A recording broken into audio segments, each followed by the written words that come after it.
ಶ್ರೀಗುರುಭ್ಯೋ ನಮಃ ಪರಮಗುರುಭ್ಯೋ ನಮಃ ಶ್ರೀಮದಾನಂದತೀರ್ಥಭಗವತ್ಪಾದಾಚಾರ್ಯಗುರುಭ್ಯೋ ನಮಃ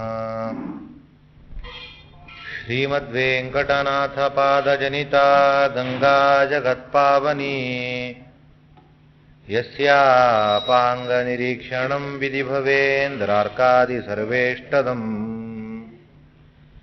ಯನ್ನಾಮಸ್ಮರಣಂ ಮಹಾಗಹರಣಂ ಸ್ವರ್ಗ್ಯಂ ಚ ಮೋಕ್ಷಪ್ರದಂ ಯತ್ಪಾದಾಂಬುಜಯುಗ್ಮಸೇವನರತೋ ಬ್ರಹ್ಮಾದಿಭಿಃ ಪೂಜ್ಯತೆ ಅಭ್ರಮಂ ಭಂಗರಹಿತಂ ಅಜಡಂ ವಿಮಲಂ ಸದಾ ಆನಂದತೀರ್ಥಮತುಲಂ ಭಜೆ ತಾಪತ್ರಯಾಪಹಂ ಭವತಿ ಯದನುಭಾವಾದೇಡಮೋಕೋಪಿ ವಾಗ್ಮಿ ಜಡಮತಿರಪಿ ಜಂತುರ್ಜಾಯತೆ ಪ್ರಾಜ್ಞಮೌಲಿಃ ಸಕಲವಚನಚೇತೋ ದೇವತಾ ಭಾರತೀ ಸಾ ಮಮ ವಚಸಿ ನಿಧತ್ತಾಂ ಸನ್ನಿಧಿಂ ಮಾನಸೇ ಚ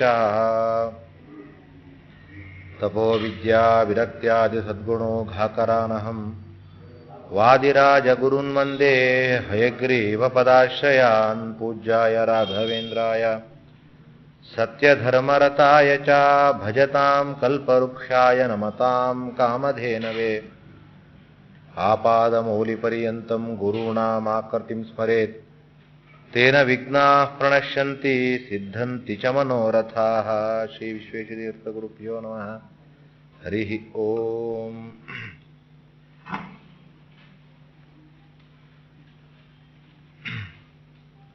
ಮಾಸ ಮಹಿಮೆಯಲ್ಲಿ ಭಗವಂತ ನಾನಾ ತರಹದ ಪ್ರಶ್ನೆಗಳಿಗೆಲ್ಲ ಉತ್ತರವನ್ನು ತಾನು ಕೊಡ್ತಾ ಇದ್ದಾನೆ. ದಾನದ ಪ್ರಕ್ರಿಯೆ, ಆ ದಾನದಲ್ಲೂ ಕೂಡ ಅನ್ನದಾನದ ಮಹಿಮೆ ಮತ್ತು ಏಕಾದಶಿಯ ಮಹಾತ್ಮೆ,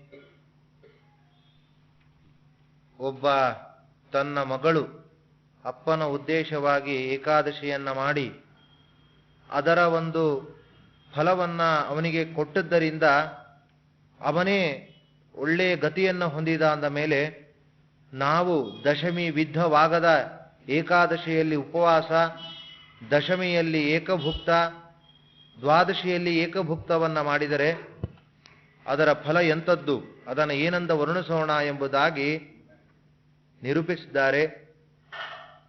ಅನ್ನದಾನ ಮಹಿಮೆಯನ್ನ ಹೇಳ್ತಾ ಎಲ್ಲ ತರಹದ ದಾನಗಳಲ್ಲಿ ಅನ್ನದಾನ ಶ್ರೇಷ್ಠ, ಅಂತಹ ಅನ್ನದಾನ ಮಾಡುವುದರಿಂದ ಮಾರ್ಗಶೀರ್ಷ ಮಾಸದಲ್ಲಿ ಒಳ್ಳೆಯ ಫಲ ಇದೆ ಎಂಬುದನ್ನು ನಿರೂಪಣೆ ಮಾಡಿದ್ದಾರೆ.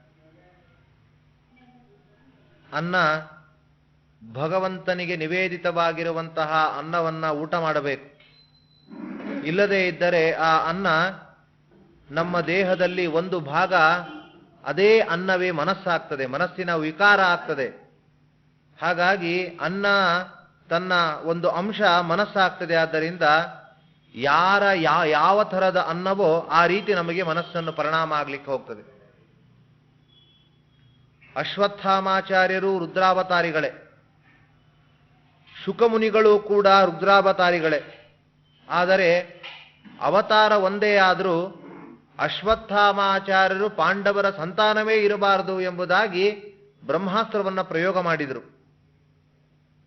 ಅದೇ ರುದ್ರಾವತಾರಿಗಳಾಗಿರುವಂತಹ ಶುಕಾಚಾರ್ಯರು ಪರೀಕ್ಷಿತ ಮಹಾರಾಜರಿಗೆ ಅಮೃತ ಪಾನವನ್ನ ಮಾಡಿಸಿ ಅಮೃತಕ್ಕೆ ಕಳಿಸಿದ್ದಾರೆ, ಅಮೃತ ಲೋಕಕ್ಕೆ ಕಳಿಸಿದ್ದಾರೆ. ಹೇಗೆ ಅಂದ್ರೆ, ದುರ್ಯೋಧನನ ಅಧೀನದಲ್ಲಿದ್ದು ಅವನ ಅನ್ನಾದಿಗಳ ಸ್ವೀಕರಿಸಿದ್ದರಿಂದ ಆ ರೀತಿ ಅಶ್ವತ್ಥಾಮಾಚಾರ್ಯರಿಗೆ ಬುದ್ಧಿ ಬಂದ್ರೆ ವೇದವ್ಯಾಸ ದೇವರನ್ನ ನೋಡುವುದು, ವೇದವ್ಯಾಸ ದೇವರಿಂದ ಕೇಳುವುದು, ವೇದವ್ಯಾಸ ದೇವರನ್ನೇ ಹಾಡುವುದು, ಇವುಗಳನ್ನೇ ಮಾಡ್ತಾ ಇರೋದರಿಂದ ಅಲ್ಲಿ ಸ್ವೀಕರಿಸಿರುವಂತಹ ಏನೇ ಆಹಾರವೂ ಕೂಡ ಅದು ಸಾತ್ವಿಕವಾಗಿ ಪರಿಣಾಮ ಆಗ್ತದೆ. ಹಾಗಾಗಿ ಒಬ್ಬ ವ್ಯಕ್ತಿಗಳು ಒಬ್ಬರಾದರೂ ಕೂಡ ಅನ್ನದ ಪ್ರಭಾವದಿಂದ ನಾನಾ ತರಹದ ವಿಕಾರಕ್ಕೆ ಒಳಗಾಗ್ತಾರೆ. ಅಶುದ್ಧವಾದ, ಅಪವಿತ್ರವಾದ, ಭಗವಂತನಿಗೆ ಹೇಯವೆನಿಸಿದಂತಹ ಆಹಾರ ಸ್ವೀಕಾರ ಮಾಡಿದರೆ ಆ ರೀತಿಯಾದ ಮನಸ್ಸೇ ಬರ್ತಾ ಇರ್ತದೆ, ಆ ರೀತಿಯಾದ ಕೆಲಸವನ್ನೇ ಮಾಡ್ತಾ ಇರ್ತೇವೆ. ಹಾಗಾಗಿ ಅನ್ನದಾನ ಪರಂದಾನ, ಅದರಲ್ಲೂ ಸಾತ್ವಿಕವಾಗಿರುವಂತಹ ದಾನವನ್ನು ಮಾಡಬೇಕು ಎಂಬುದನ್ನು ತಿಳಿಸಿ ಭಗವಂತ ನನ್ನ ಮುಖ ಎಂಬುವಂಥದ್ದು 2 ಥರದ ಮುಖ ಇದೆ ಎಂಬುದನ್ನು ಹೇಳ್ತಾ ಇದ್ದಾನೆ. ಹುತ ಭುಗ್ಬ್ರಾಹ್ಮಣಶ್ಚೈವ ವದನಂ ಮಮ ಮಾನದ ಯಥಾ ಮೇ ಬ್ರಾಹ್ಮಣ ಶ್ರೇಷ್ಠ ನ ತಥಾ ಹವ್ಯವಾಹನ. 2 ತರಹದ ಮುಖಗಳು, ಒಂದು ಬ್ರಾಹ್ಮಣ ಎಂಬುವಂತಹ ಮುಖ, ಇನ್ನೊಂದು ಹವ್ಯವಾಹನ ಎಂಬುವಂತಹ ಅಗ್ನಿಮುಖ. ಆದರೆ ಯಥಾ ಮೇ ಬ್ರಾಹ್ಮಣ ಶ್ರೇಷ್ಠ, ಯಾವ ರೀತಿಯಾಗಿ ಬ್ರಾಹ್ಮಣರಿಗೆ ಕೊಟ್ಟಾಗ ನಾನು ಪ್ರೀತಿ ಆಗ್ತೇನೆ, ಬ್ರಾಹ್ಮಣರನ್ನ ಸಂತೋಷಪಡಿಸಿದಾಗ ನಾನು ಪ್ರೀತಿ ಆಗ್ತೇನೆ, ನ ತಥಾ ಹವ್ಯವಾಹನ, ಹವ್ಯವಾಹನದಲ್ಲಿ ಅಷ್ಟು ಕೊಟ್ಟರೆ ನನಗೆ ಅಷ್ಟು ಪ್ರೀತಿ ಆಗಲ್ಲ ಅಂತಾನೆ. ಹಾಗಾಗಿ ಬ್ರಾಹ್ಮಣಾಖ್ಯೆ ಮುಖೇ ಪುತ್ರ ಹುತಂ ಕೋಟಿ ಗುಣಂ ಭವೇತ್, ಅಗ್ನ್ಯಾಖ್ಯಂ ಬ್ರಾಹ್ಮಣಾಧೀನಂ ಸ್ವತಂತ್ರ ಬ್ರಾಹ್ಮಣಾಖಿಲ. ಅಗ್ನಿಗಿಂತಲೂ ಕೂಡ ಒಂದು ಹೆಚ್ಚು ಬ್ರಾಹ್ಮಣರಿಗಿದೆ. ಯಾಕೆ ಅಂದ್ರೆ ಅಂತಹ ಬ್ರಾಹ್ಮಣರಲ್ಲಿ ಕೊಟ್ಟಿರುವಂತಹ ಏನೇ ಒಂದು ಆದರೂ ಕೂಡ ಅದು ಕೋಟಿ ಗುಣ ಫಲವನ್ನ ಕೊಡ್ತಾ ಇದೆ. ಯಾಕೆ ಅಂದ್ರೆ ಆ ಅಗ್ನಿಯು ಕೂಡ ಬ್ರಾಹ್ಮಣರ ಅಧೀನವೇ ಆಗಿದೆ, ಬ್ರಾಹ್ಮಣರು ಸ್ವತಂತ್ರರಾಗಿದ್ದಾರೆ ಅಂತ. ಸ್ವ ಅಂದ್ರೆ ಭಗವಂತ, ಅವನಲ್ಲಿಯೇ ಮನಸ್ಸುಳ್ಳುವರು ಅಂತವರು ಬ್ರಾಹ್ಮಣರು. ಹಾಗಾಗಿ ಅಂತಹ ಬ್ರಾಹ್ಮಣರು ನನ್ನ ಮುಖ ಅದು ಶ್ರೇಷ್ಠವಾದ ಮುಖ ಅಂತ ಹೇಳ್ತಾನೆ. ಇನ್ನೊಂದು ಸ್ಮೃತಿ ಹೇಳ್ತದೆ, ದೇವಾಧೀನಂ ಜಗತ್ಸರ್ವಂ ಮಂತ್ರಾಧೀನಂತು ದೈವತಂ ತನ್ಮಂತ್ರಂ ಬ್ರಾಹ್ಮಣಾಧೀನಂ ಬ್ರಾಹ್ಮಣೋ ಮಮ ದೇವತಾಹ. ಭಗವಂತ ಹೇಳ್ತಾನೆ, ಈ ಜಗತ್ತೆಲ್ಲವೂ ಕೂಡ ದೇವತೆಗಳ ಅಧೀನ, ದೇವಾಧೀನಂ ಜಗತ್ಸರ್ವಂ. ಆದರೆ ಇಂತಹ ಜಗತ್ತು ಅಂತಹ ದೇವತೆಗಳು ಮಂತ್ರಾಧೀನಂತೂ ದೈವತಂ, ಎಲ್ಲ ದೇವತೆಗಳು ಕೂಡ ಮಂತ್ರದ ಅಧೀನ. ವಾಸ್ತುವನ್ನ ಕರಿಬೇಕಂದ್ರೆ ಒಂದು ಮಂತ್ರ ಹೇಳಿದ್ರೆ ಬರ್ತಾರೆ. ಹಾಗಾಗಿ ಮಂತ್ರಗಳನ್ನು ಹೇಗೆ ಉಚ್ಚಾರಣೆ ಮಾಡ್ತೀವೋ ಆ ರೀತಿಯಾಗಿ ನವಗ್ರಹಗಳು, ಆಮೇಲೆ ಎಲ್ಲ ತರಹದ ದೇವತೆಗಳು ಕೂಡ ಬರ್ತಾ ಇದ್ದಾರೆ. ಹಾಗಾಗಿ ಜಗತ್ತಿ ಯಾರ ಅಧೀನದಲ್ಲಿದೆ? ದೇವತೆಗಳ ಅಧೀನದಲ್ಲಿದೆ. ಅಂತಹ ದೇವತೆಗಳು ಒಂದು ಮಂತ್ರದ ಅಧೀನ, ಅಂತಹ ತನ್ಮಂತ್ರಂ ಬ್ರಾಹ್ಮಣಾಧೀನಂ, ಆ ಮಂತ್ರ ಬ್ರಾಹ್ಮಣರ ಅಧೀನ. ಹಾಗಾಗಿಯೇ ಬ್ರಾಹ್ಮಣೋ ಮಮ ದೇವತಾಹ, ನನಗೂ ದೇವತೆ. ಭಗವಂತ ಹೇಳೋ ಮಾತು, ನನಗೂ ದೇವತೆಗಳು ಅಂದ್ರೆ ಬ್ರಾಹ್ಮಣರು ಅಂತಾನೆ. ಯಾಕೆ ಅಂದ್ರೆ ಒಂದು ಪ್ರಸಂಗ, ಒಬ್ಬ ಹೇಳ್ದ, ವಿಸ್ತಾರವಾಗಿರುವಂತಹ ಆಕಾಶದಲ್ಲಿ ಎಲ್ಲೆಡೆ ಮೇಘಗಳು ತುಂಬಿಕೊಂಡಿದೆ, ಹಾಗಾಗಿ ಮೇಘ ಬಹಳ ದೊಡ್ಡದು ಅಂತ ಹೇಳಿ ಮೇಘ ದೊಡ್ಡದು ಅಂತ ಹೇಳದ್ನಂತ. ಆದರೆ ಮೇಘ ಹೇಳ್ತದೆ, ನಾನು ಎಲ್ಲ ಕಡೆ ಇರಬಹುದು, ಆದರೆ ಗಾಳಿ ಬಂದು ನೂಕಿದ್ರೆ ನಾನು ಹೋಗ್ಬಿಡ್ತೇನೆ. ಹಾಗಾಗಿ ನಾನು ಗಾಳಿ ಬಂದಾಗ ನನಗೆ ಅಲ್ಲಾಡ್ಬಿಡ್ತೇನೆ. ಹಾಗಾಗಿ ನನಗಿಂತಲೂ ಪರ್ವತ ಶ್ರೇಷ್ಠ ಅಂತ ಅದು ಹೇಳ್ತಂತೆ. ಯಾಕೆ ಅಂದ್ರೆ ಪರ್ವತ ಏನು ಗಾಳಿ ಬಂದರೂ ಎಲ್ಲೆಲ್ಲಿ ಹೋಗೋದಿಲ್ಲ. ಆಗ ಪರ್ವತ ಶ್ರೇಷ್ಠ ಅಂದ್ರೆ ಪರ್ವತ ಹೇಳಿತು, ನನಗಿಂತಲೂ ಕೂಡ ಭಗವಂತ ಬ್ರಹ್ಮದೇವರು ಶ್ರೇಷ್ಠ. ಯಾಕೆಂದ್ರೆ ನನ್ನನ್ನು ಸೃಷ್ಟಿ ಮಾಡಿದವರು ಬ್ರಹ್ಮದೇವರು ಹೇಳ್ತಾರೆ, ನನ್ನನ್ನೇ ಸೃಷ್ಟಿ ಮಾಡಿದವರು ಭಗವಂತ, ಹಾಗಾಗಿ ಭಗವಂತ ಶ್ರೇಷ್ಠ ಅಂತಾನೆ.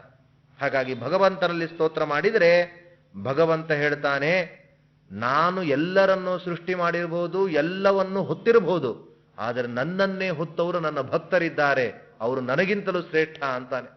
ಅವರು ನನ್ನನ್ನು ಹೃದಯದಲ್ಲಿ ಹೊತ್ತುಕೊಂಡು ತಿರುಗಾಡ್ತಾ ಇದ್ದಾರೆ. ನಾನು ವಿಶ್ವಂಭರ ಅಂದ್ರೆ ಅವರೆಲ್ಲ ವಿಶ್ವಂಭರನಾದ ನನ್ನನ್ನೇ ಹೊತ್ತಾ ಇದ್ದಾರೆ, ಹಾಗಾಗಿ ಅವರು ಶ್ರೇಷ್ಠ ಅಂತ. ಹಾಗಾಗಿ ದೇವಾಧೀನಂ ಜಗತ್ಸರ್ವಂ ಮಂತ್ರಾಧೀನಂತು ದೈವತಂ ತನ್ಮಂತ್ರಂ ಬ್ರಾಹ್ಮಣಾಧೀನಂ ಬ್ರಾಹ್ಮಣೋ ಮಮ ದೇವತಾಹ. ಅದಕ್ಕೋಸ್ಕರ ಭಗವಂತ ಅಗ್ನಿ ಮತ್ತು ಬ್ರಾಹ್ಮಣರಲ್ಲಿ ಜ್ಞಾನಿಗಳಲ್ಲಿ ನನಗೆ ಹೆಚ್ಚು ಪ್ರೀತಿ ಇದೆ ಎಂಬುದನ್ನು ತಿಳಿಸ್ತಾ ಇದ್ದಾನೆ. ಅಂತಹ ಅವರಿಗೆ ಒಂದು ಭೋಜನದ್ದೇ ಒಂದು ಲೀಸ್ಟೇ ಬರೆದಿದ್ದಾರೆ ವ್ಯಾಸರು. ಅದರಲ್ಲಿ ಒಂದೇ ಒಂದು ಹೇಳ್ತೇನೆ, ಪಯಸಾ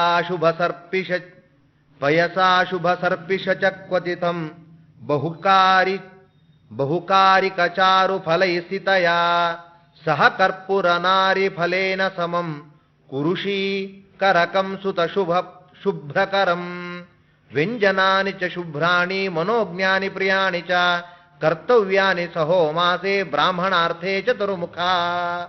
ನಾನಾ ತರಹದ ಪದಾರ್ಥಗಳನ್ನ, ಎಲ್ಲ ತರಹದ ಗೋಡಂಬಿ, ದ್ರಾಕ್ಷಿ ಅವುಗಳನ್ನೆಲ್ಲ ಹಾಕಿ ಭರ್ಜನೆ ಮಾಡಿ ಅದನ್ನ ತುಪ್ಪದಲ್ಲೆಲ್ಲ ಕರೆದು ಅಂಥದರಿಂದಾಗಿ ಪಾಯಸದ ಒಂದು ಹಾಲಿನ ಪಾಯಸವನ್ನ ಮಾಡಿ ಅದಕ್ಕೆಲ್ಲ ತರಹದ ಸುಗಂಧ ದ್ರವ್ಯಗಳನ್ನ, ಕೇಸರಿ ಅಥವಾ ನಾನಾ ತರಹದ ಏಲಕ್ಕಿಗಳನ್ನ ಹಾಕಿ ಅವುಗಳಿಂದ ಅವರಿಗೆ ಸಂತರ್ಪಣೆ ಮಾಡಬೇಕು. ವ್ಯಂಜನಾನಿ ಶುಭ್ರಾಣಿ, ನಾನಾ ತರಹದ ವ್ಯಂಜನಗಳನ್ನ ಈ ಒಂದು ಮಾಸದಲ್ಲಿ ಹಾಕಿ ಅವರಿಗೆ ಬ್ರಾಹ್ಮಣರ ಭೋಜನವನ್ನ ಮಾಡಿಸೋದ್ರಿಂದ ನನಗೆ ಪ್ರೀತಿ ಆಗ್ತದೆ. ರಸಾಸ್ವಾದನ ಪೂರ್ವಂ ಹಿ ಭುಂಜಾನೋ ಹಿ ಯಥಾ ಯಥಾ, ಯಾವ ರೀತಿಯಲ್ಲಿ ಬ್ರಾಹ್ಮಣರ ಭೋಜನದಲ್ಲಿ ತೃಪ್ತರಾಗ್ತಾರೋ ತಥಾ ತಥಾ ಮಮ ಪ್ರೀತಿ ಜಾಯತೆ ಭುವಿ ದುರ್ಲಭ, ಆ ಥರದಲ್ಲಿ ನನ್ನ ಪ್ರೀತಿ ಹೆಚ್ಚಾಗ್ತಾ ಹೋಗ್ತದೆ. ಅವರು ಹೇಗೆ ಪ್ರೀತರಾಗ್ತಾರೋ ಆ ರೀತಿ ನಾನು ಪ್ರೀತನಾಗ್ತೇನೆ ಅಂತ ಹೀಗೆ ಹೇಳಿದ್ದಾರೆ. ಏವಂ ಕಾರ್ಯಂ ಸದಾ ಪುತ್ರ, ಈ ರೀತಿ ಎಲ್ಲ ಮಾಸದಲ್ಲೂ ಮಾಡಬೇಕು. ಆದರೆ ಮಾರ್ಗಶೀರ್ಷೆ ವಿಶೇಷತಃ, ಮಾರ್ಗಶೀರ್ಷ ಮಾಸದಲ್ಲಿ ನನಗಿನ್ನೂ ಪ್ರಿಯಕರವಾಗಿರುವಂಥದ್ದು.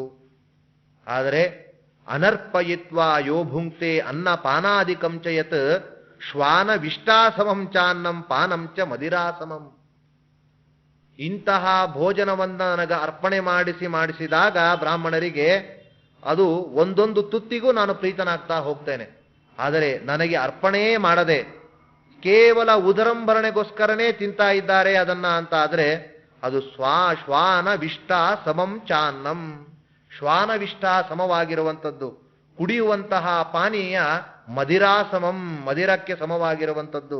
ಹಾಗಾಗಿ ಭಗವಂತನಿಗೆ ಅರ್ಪಿತವಲ್ಲದ ಊಟ ಅನ್ನ ಅದು ನಾಯಿ ಉಂಡ ಹೆಂಚು ಕಾಣೋ ಅಂತಾರೆ.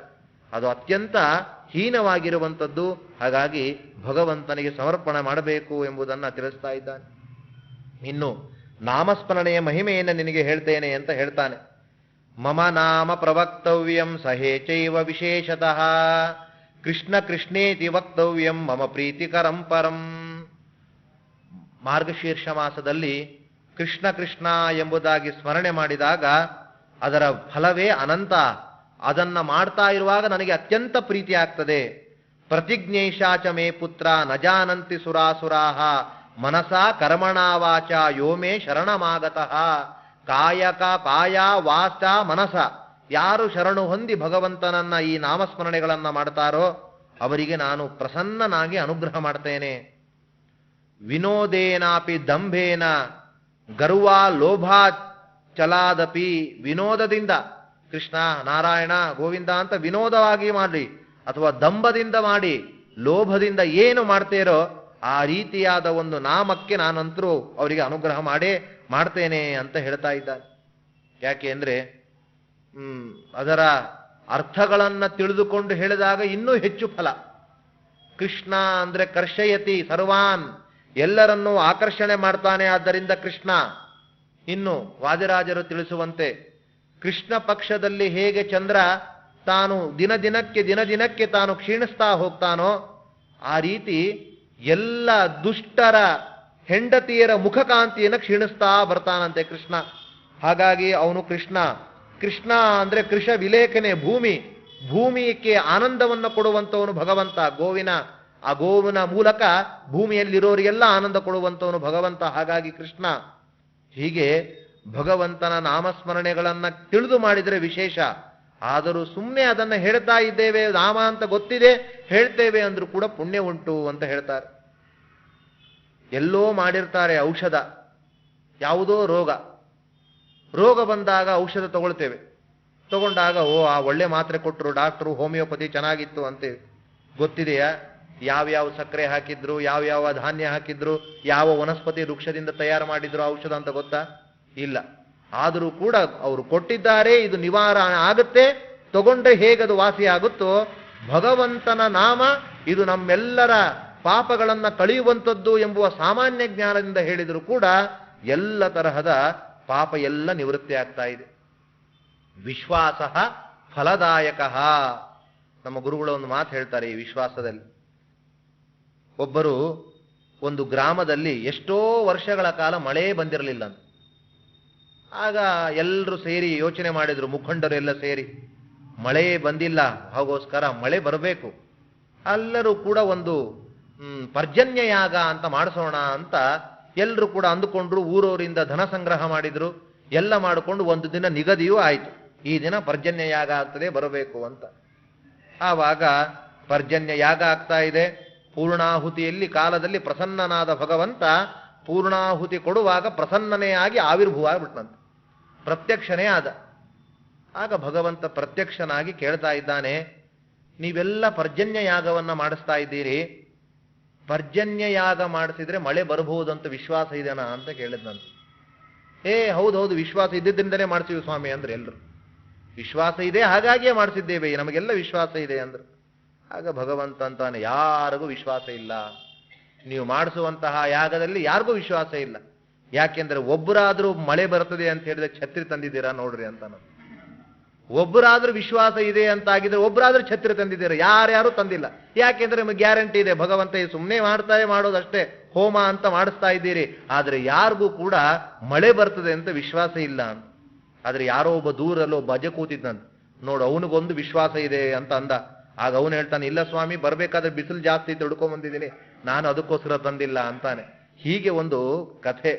ಹಾಗಾಗಿ ವಿಶ್ವಾಸ ಭಗವಂತ ಶಿಲಾಪಿ ಫಲದಾಯಿನಿ ಅಂತಾರೆ. ನಾವು ಪೂಜೆ ಮಾಡುವ ವ್ಯಕ್ತಿ ಅಲ್ಲ, ಒಂದು ಕಲ್ಲನ್ನು ದೇವರಿದ್ದಾನೆ ಒಳಗಡೆ ಅಂತ ಚಿಂತನೆ ಮಾಡಿದ್ರೆ ಫಲ ಕೊಡ್ತದೆ. ಅಂದ್ರೆ ವಿಶ್ವಾಸಕ್ಕೆ ಎಷ್ಟು ಬೆಲೆ ಇದೆ. ಆ ವಿಶ್ವಾಸವೇ ಶ್ರದ್ಧೆಯ ಭಜತ ಪುಂಸಃ ಶಿಲಾಪಿ ಫಲದಾಯಿನಿ. ಶ್ರದ್ಧೆಯೇ 3 ಲೋಕದಲ್ಲಿ ಅದಕ್ಕೆ ಹೆಸರಿದೆ. ಯಾಕೆಂದ್ರೆ ಶ್ರದ್ಧೆಯಿಂದ ಪೂಜೆ ಮಾಡಿದ್ರೆ ಶಿಲೆಯು ಕೂಡ ನಮಗೆ ಅನುಗ್ರಹ ಮಾಡ್ತಾ ಇದೆ. ಹಾಗಾಗಿ ವಿನೋದೇನಾಪಿ ದಂಭೇನ, ವಿನೋದದಿಂದ ದಂಭದಿಂದ ಹೇಗೂ ಮಾಡಿದ್ರು ಕೂಡ ಆ ಕೃಷ್ಣ ಎಂಬುವಂತಹ ನಾಮದಿಂದ ಎಲ್ಲ ತರಹದ ಪಾಪಗಳು ದೂರವಾಗ್ತದೆ. ಅದನ್ನ ಒಳ್ಳೆ ಅಲಂಕಾರಿಕವಾಗಿ ತಿಳಿಸ್ತಾ ಇದ್ದಾರೆ. ಪಾಪಾನಲಸ್ಯ ದೀಪ್ತಸ್ಯ ಭಯಂ ಮಾ ಕುರು ಪುತ್ರಕ. ಹೇ ಪುತ್ರಕ, ಹೇ ಮಕ್ಕಳ, ಪಾಪ ಎಂಬುವಂತಹ ಬೆಂಕಿಯಿಂದ ಸುಟ್ಟು ಹೋಗ್ತೇನೆ ಎಂಬುವಂತಹ ಭಯ ಬೇಡ. ಯಾಕೆಂದ್ರೆ ಶ್ರೀಕೃಷ್ಣ ನಾಮ ಮೇಘೋತ್ಥೈಹಿ ಸಿಂಚತೆ ನೀರಬಿಂದುಬಿಹಿ. ಶ್ರೀಕೃಷ್ಣ ನಾಮ ಎಂಬುವಂತಹ ಮೇಘದಿಂದ ಬರುವ ನೀರು ಇಂತಹ ಧಾವಾಗ್ನಿಯನ್ನು ಆರಿಸಿ ಬಿಡುತ್ತದೆ.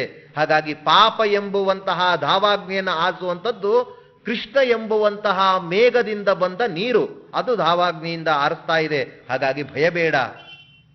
ಪ್ರಯಾಗೆ ವೈ ಯಥಾ ಗಂಗಾ ಶುಕ್ಲತೀರ್ಥೇ ಚ ನರ್ಮದಾ ಸರಸ್ವತಿ ಕುರುಕ್ಷೇತ್ರೇ ತದ್ವಶ್ರೀ ಕೃಷ್ಣ ಕೀರ್ತನಂ.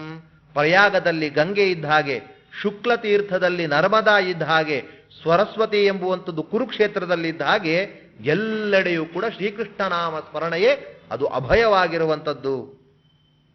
ಭಾಗವತದಲ್ಲಿ ನಾರಾಯಣ ಕವಚ ಅದರಲ್ಲಿ ಹೇಳುವಾಗ ನಾಮರೂಪಾಸ್ತ್ರ ಕೀರ್ತನ ಅಂತಾರೆ. ಏನು ಇಲ್ಲ, ಹಾಗೆ ಹೋಗ್ತಾ ಇದ್ದೀವಿ, ಏನು ಅಸ್ತ್ರ ಇಲ್ಲ ಅಂದ್ರೆ ಬೇಕೇ ಆಗಿಲ್ಲ ಅಂತಾರೆ. ನಾಮರೂಪಾಸ್ತ್ರ ಕೀರ್ತನ, ಅದು ಭಗವಂತನ ನಾಮ ಕೀರ್ತನೆ ಮಾಡುವುದೇ ದೊಡ್ಡ ದೊಡ್ಡ ಅಸ್ತ್ರವನ್ನೇ ಪ್ರಯೋಗ ಮಾಡಿದ ಹಾಗೆ. ಯಾವುದೋ ದುಷ್ಟಶಕ್ತಿಗಳು ಬರ್ತಾ ಇದೆ, ಅವುಗಳನ್ನ ಆಕ್ರಮಿಸಲಿಕ್ಕೆ ನಮ್ಮಲ್ಲಿ ಅಸ್ತ್ರ ಬೇರೆ ಯಾವುದು ಬೇಡ, ನಾಮರೂಪದ ಎಂಬ ಅಸ್ತ್ರವೇ ಸಾಕು ಅಂತ ತಿಳಿಸ್ತಾ ಇದ್ದಾರೆ. ಭವಾಂಬೋಧಿ ನಿಮಗ್ನಾನ ಮಹಾಪಾಪೋರ್ಮಿಪಾತಿನಾಂ. ಈ ಭವ ಎಂಬುವಂತಹ ಒಂದು ಸಮುದ್ರ, ಈ ಸಮುದ್ರದಲ್ಲಿ ದೊಡ್ಡ ದೊಡ್ಡ ಅಲೆಗಳೆಲ್ಲ ಬರ್ತಾ ಇದೆ. ಇಂತಹ ಅಲೆಗಳನ್ನ ನಾವು ದಾಟಬೇಕು ಅಂದ್ರೆ ನಗತಿರ್ ಮಾನವಾನಾಂಚ ಶ್ರೀಕೃಷ್ಣ ಸ್ಮರಣಂ ವಿನಾ. ಅದೇ ದೊಡ್ಡ ತೆಪ್ಪ, ಭಗವಂತನೇ ನೌಕೆ, ಅಂತಹ ನೌಕೆ ಬಿಟ್ಟರೆ ಬೇರೆ ಯಾವ ಗತಿಯೂ ಕೂಡ ನಮಗೆ ಇಲ್ಲ. ಹಾಗಾಗಿ ಕೃಷ್ಣನ ನಾಮಸ್ಮರಣೆ ಅತ್ಯಂತ ಫಲದಾಯಕವಾಗಿರುವಂಥದ್ದು. ಯಾರೋ ಪುಷ್ಕರ ಅಂತ ಒಬ್ಬ ಬ್ರಾಹ್ಮಣ, ಅವನನ್ನ ಕರೆದುಕೊಂಡು ಬಂದರು ಯಮಭಟರು. ಯಮದೇವರಿಗೆ ಗಾಬರಿ ಆಗೋಯ್ತು, ಇವನ್ಯಾ ಕರ್ಕೊಂಡ್ಬಂದ್ರಿ ಅಂತ ಕೇಳಿದ್ರು. ಯಾಕೆಂದ್ರೆ ಇಬ್ರು ಪುಷ್ಕರ ಇದ್ರು, ಯಮಭಟರು ಯಾರು ಪುಣ್ಯವಂತ ಅಂತಹ ಪುಷ್ಕರನ್ನೇ ಕರ್ಕೊಂಡು ಬಂದಿದ್ರಂತ. ಹಾಗಾಗಿ ನೀವು ದಯಮಾಡಿ ಕ್ಷಮಾ ಮಾಡಬೇಕು, ನಿಮ್ಮನ್ನ ನಾವು ಹೇಳೇ ಇಲ್ಲ, ಅಜ್ಞಾನದಿಂದ ಹೀಗಾಗಿದೆ, ದಯಮಾಡಿ ನೀವು ಏನು ಅಂದ್ಕೊಳ್ಳದೆ ಮತ್ತೆ ಭೂಲೋಕಕ್ಕೆ ಹೋಗಿ ಅಂದಾಗ ಆಗ ಪುಷ್ಕರ ಹೇಳ್ತಾನೆ, ಒಮ್ಮೆ ನರಕ ಲೋಕವನ್ನು ನೋಡಬೇಕು ಅಂತ ಇಚ್ಛೆ ಇದೆ, ನೋಡಿಬಿಡ್ತೇನೆ ಅಂತಾನೆ. ಅವರ ಇಲ್ಲೋ ನಿಮ್ ಮಾಡಿರುವಂತಹ ಕರ್ಮಕ್ಕೆ ನರಕದ ದರ್ಶನವೂ ನಿಮಗಿಲ್ಲ, ಹಾಗಾಗಿ ನೀವು ಯಾಕೆ ನೋಡ್ತೀರಿ ಅಂದಾಗ, ಇಲ್ಲ ಒಮ್ಮೆ ನೋಡಬೇಕು ಅಂತ ಅಂದುಕೊಂಡು ನರಕದಲ್ಲಿ ನೋಡ್ತಾ ಇದ್ದಾನೆ. ಕುಂಭಿಪಾಕ, ಅಸಿಪತ್ರ, ವೈತರಣಿ, ನಾನಾ ತರಹದ ನರಕಗಳನ್ನು ನೋಡಿದಾಗ ಅಲ್ಲಿರುವ ಜನರೆಲ್ಲರೂ ಕೂಡ ತುಂಬಾ ಸಂತೋಷವಾಗಿ ನಿಂತರಂತೆ. ಅವರಿಗೆ ಬೆಂಕಿ ಇಡ್ತಾ ಇದ್ದಾರೆ, ಕಡುಬು ಕರದಂಗೆ ಕರಿತಾ ಇದ್ದಾರೆ, ಆದ್ರೂ ಯಾರಿಗೂ ದುಃಖದ ಪರಿವಿಲ್ಲ. ಎಲ್ಲರೂ ಹೇಳ್ತಾ ಇದ್ದಾರೆ, ಜ್ಞಾನಿಯಾದ ನೀನು ಬಂದಿದ್ದಿ, ನೀನು ಇನ್ನೂ ಒಂದೆರಡು ಕ್ಷಣಗಳ ಕಾಲ ಇಲ್ಲಿರು. ನಮಗೆಲ್ಲ ತರಹದ ಕಷ್ಟಗಳನ್ನ ಮಾಡ್ತಾ ಇದ್ರು ಕೂಡ ನಮಗೆ ಆ ಕಷ್ಟದ ಅನುಭವ ಬರ್ತಾ ಇಲ್ಲ. ನಿನ್ನ ದೇಹದಿಂದ ಬರುವಂತಹ ಗಾಳಿಯಿಂದಲೇ ನಾವು ಸುಖವಾಗಿ ಇದ್ದೇವೆ.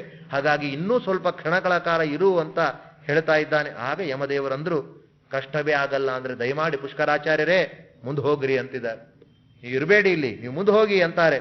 ಆಗ ಪುಷ್ಕರ ಹೇಳ್ತಾನೆ, ಇಂಥವ್ರನ್ನ ಬಿಟ್ಟು ಹೇಗೆ ಹೋಗ್ಲಿ ಅಂತ ನಾಮಸ್ಮರಣೆಯನ್ನ ಮಾಡಿಸ್ತಾ ಇದ್ದಾನೆ. ಕೃಷ್ಣ, ನಾರಾಯಣ, ಗೋವಿಂದ, ಮಾಧವ, ನರಸಿಂಹ ಎಂಬುದಾಗಿ ನಾಮಸ್ಮರಣೆ ಮಾಡ್ತಾನೆ ಎಲ್ಲರೂ ಕೂಡ ಸ್ವರ್ಗವನ್ನು ಹೊಂದಿದ್ರು ಅಂತ ಹೇಳ್ತಾ ಇದ್ದಾರೆ. ಹಾಗಾಗಿ ನರಕದಲ್ಲಿರುವಂತಹ ಜನರಿಗೆ ಭಗವದ್ಭಕ್ತರ ಮೈಯಿಂದ ಬಂದಿರುವಂತಹ ಗಾಳಿಯಿಂದ ಸುಖವಾಯಿತು.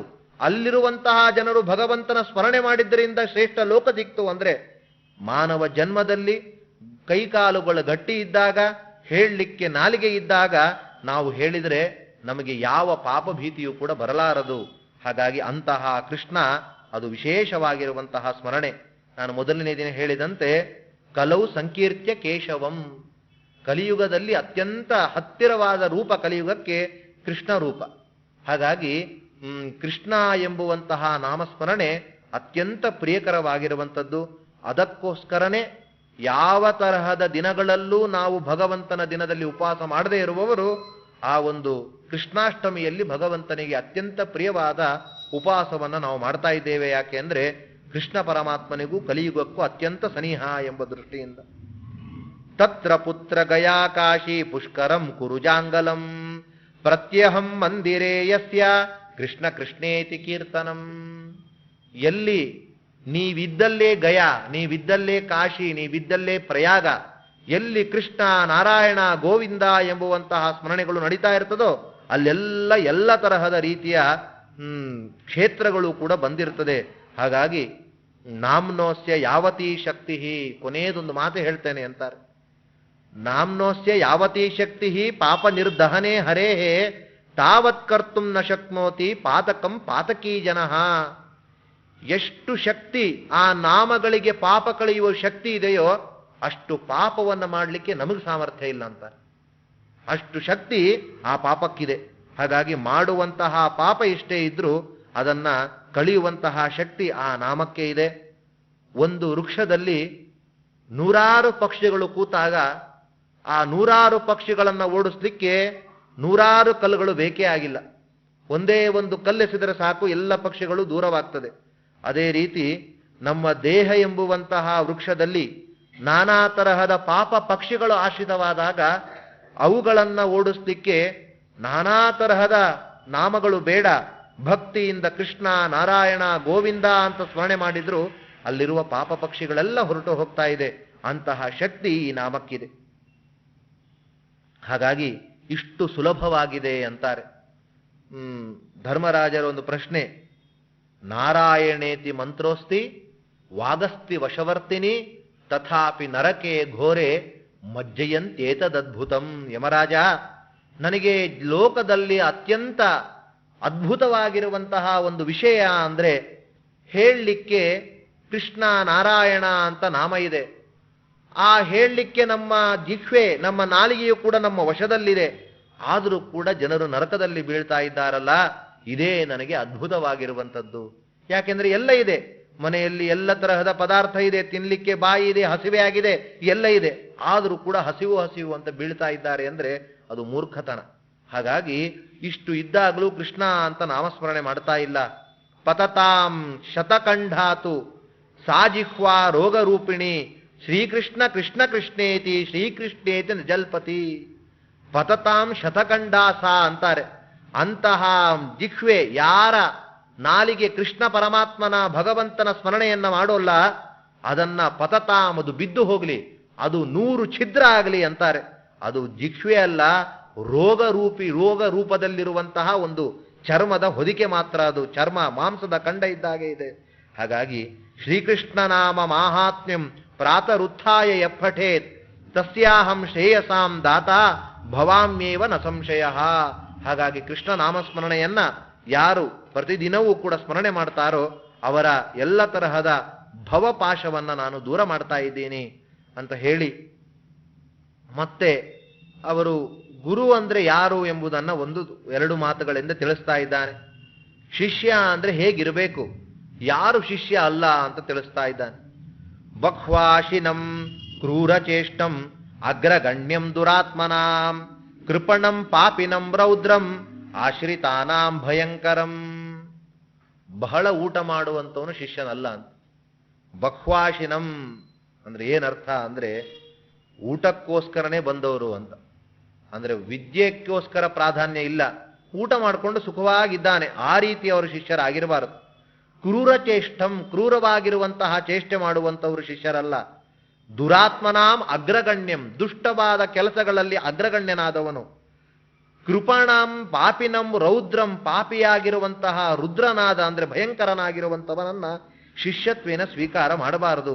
ಯಾಕೆ ಅಂದ್ರೆ ಅಮಾತ್ಯ ದೋಷೋ ರಾಜಾನಂ ಜಾಯಾದೋಷ ಪತಿಮ್ಯಥ ತಥಾ ಶಿಷ್ಯಕೃತೋ ದೋಷ ಗುರುಂ ಪ್ರಾಪ್ತೋ ಸಂಶಯಂ. ಎಂತಹ ಅದ್ಭುತವಾದ ಮಾತು. ಅದಕ್ಕೋಸ್ಕರನೇ ಶಾಸ್ತ್ರ ಅದು ಪೌನಃಪುಣ್ಯೇನ ನಾವು ಅದನ್ನ ರಿಪೀಟ್ ಮಾಡ್ತಾನೆ ಇರಬೇಕು. ಅದಕ್ಕೆ ವ್ಯಾಸರು ಹೇಳಿದ್ರು ಅಸಕೃತ್ ಉಪದೇಶ, ಅದು ಅನಾಭ್ಯಾಸ, ಅದು ಅಭ್ಯಾಸಗಳನ್ನ ಪುನಃ ಮಾಡ್ತಾ ಇರಬೇಕು.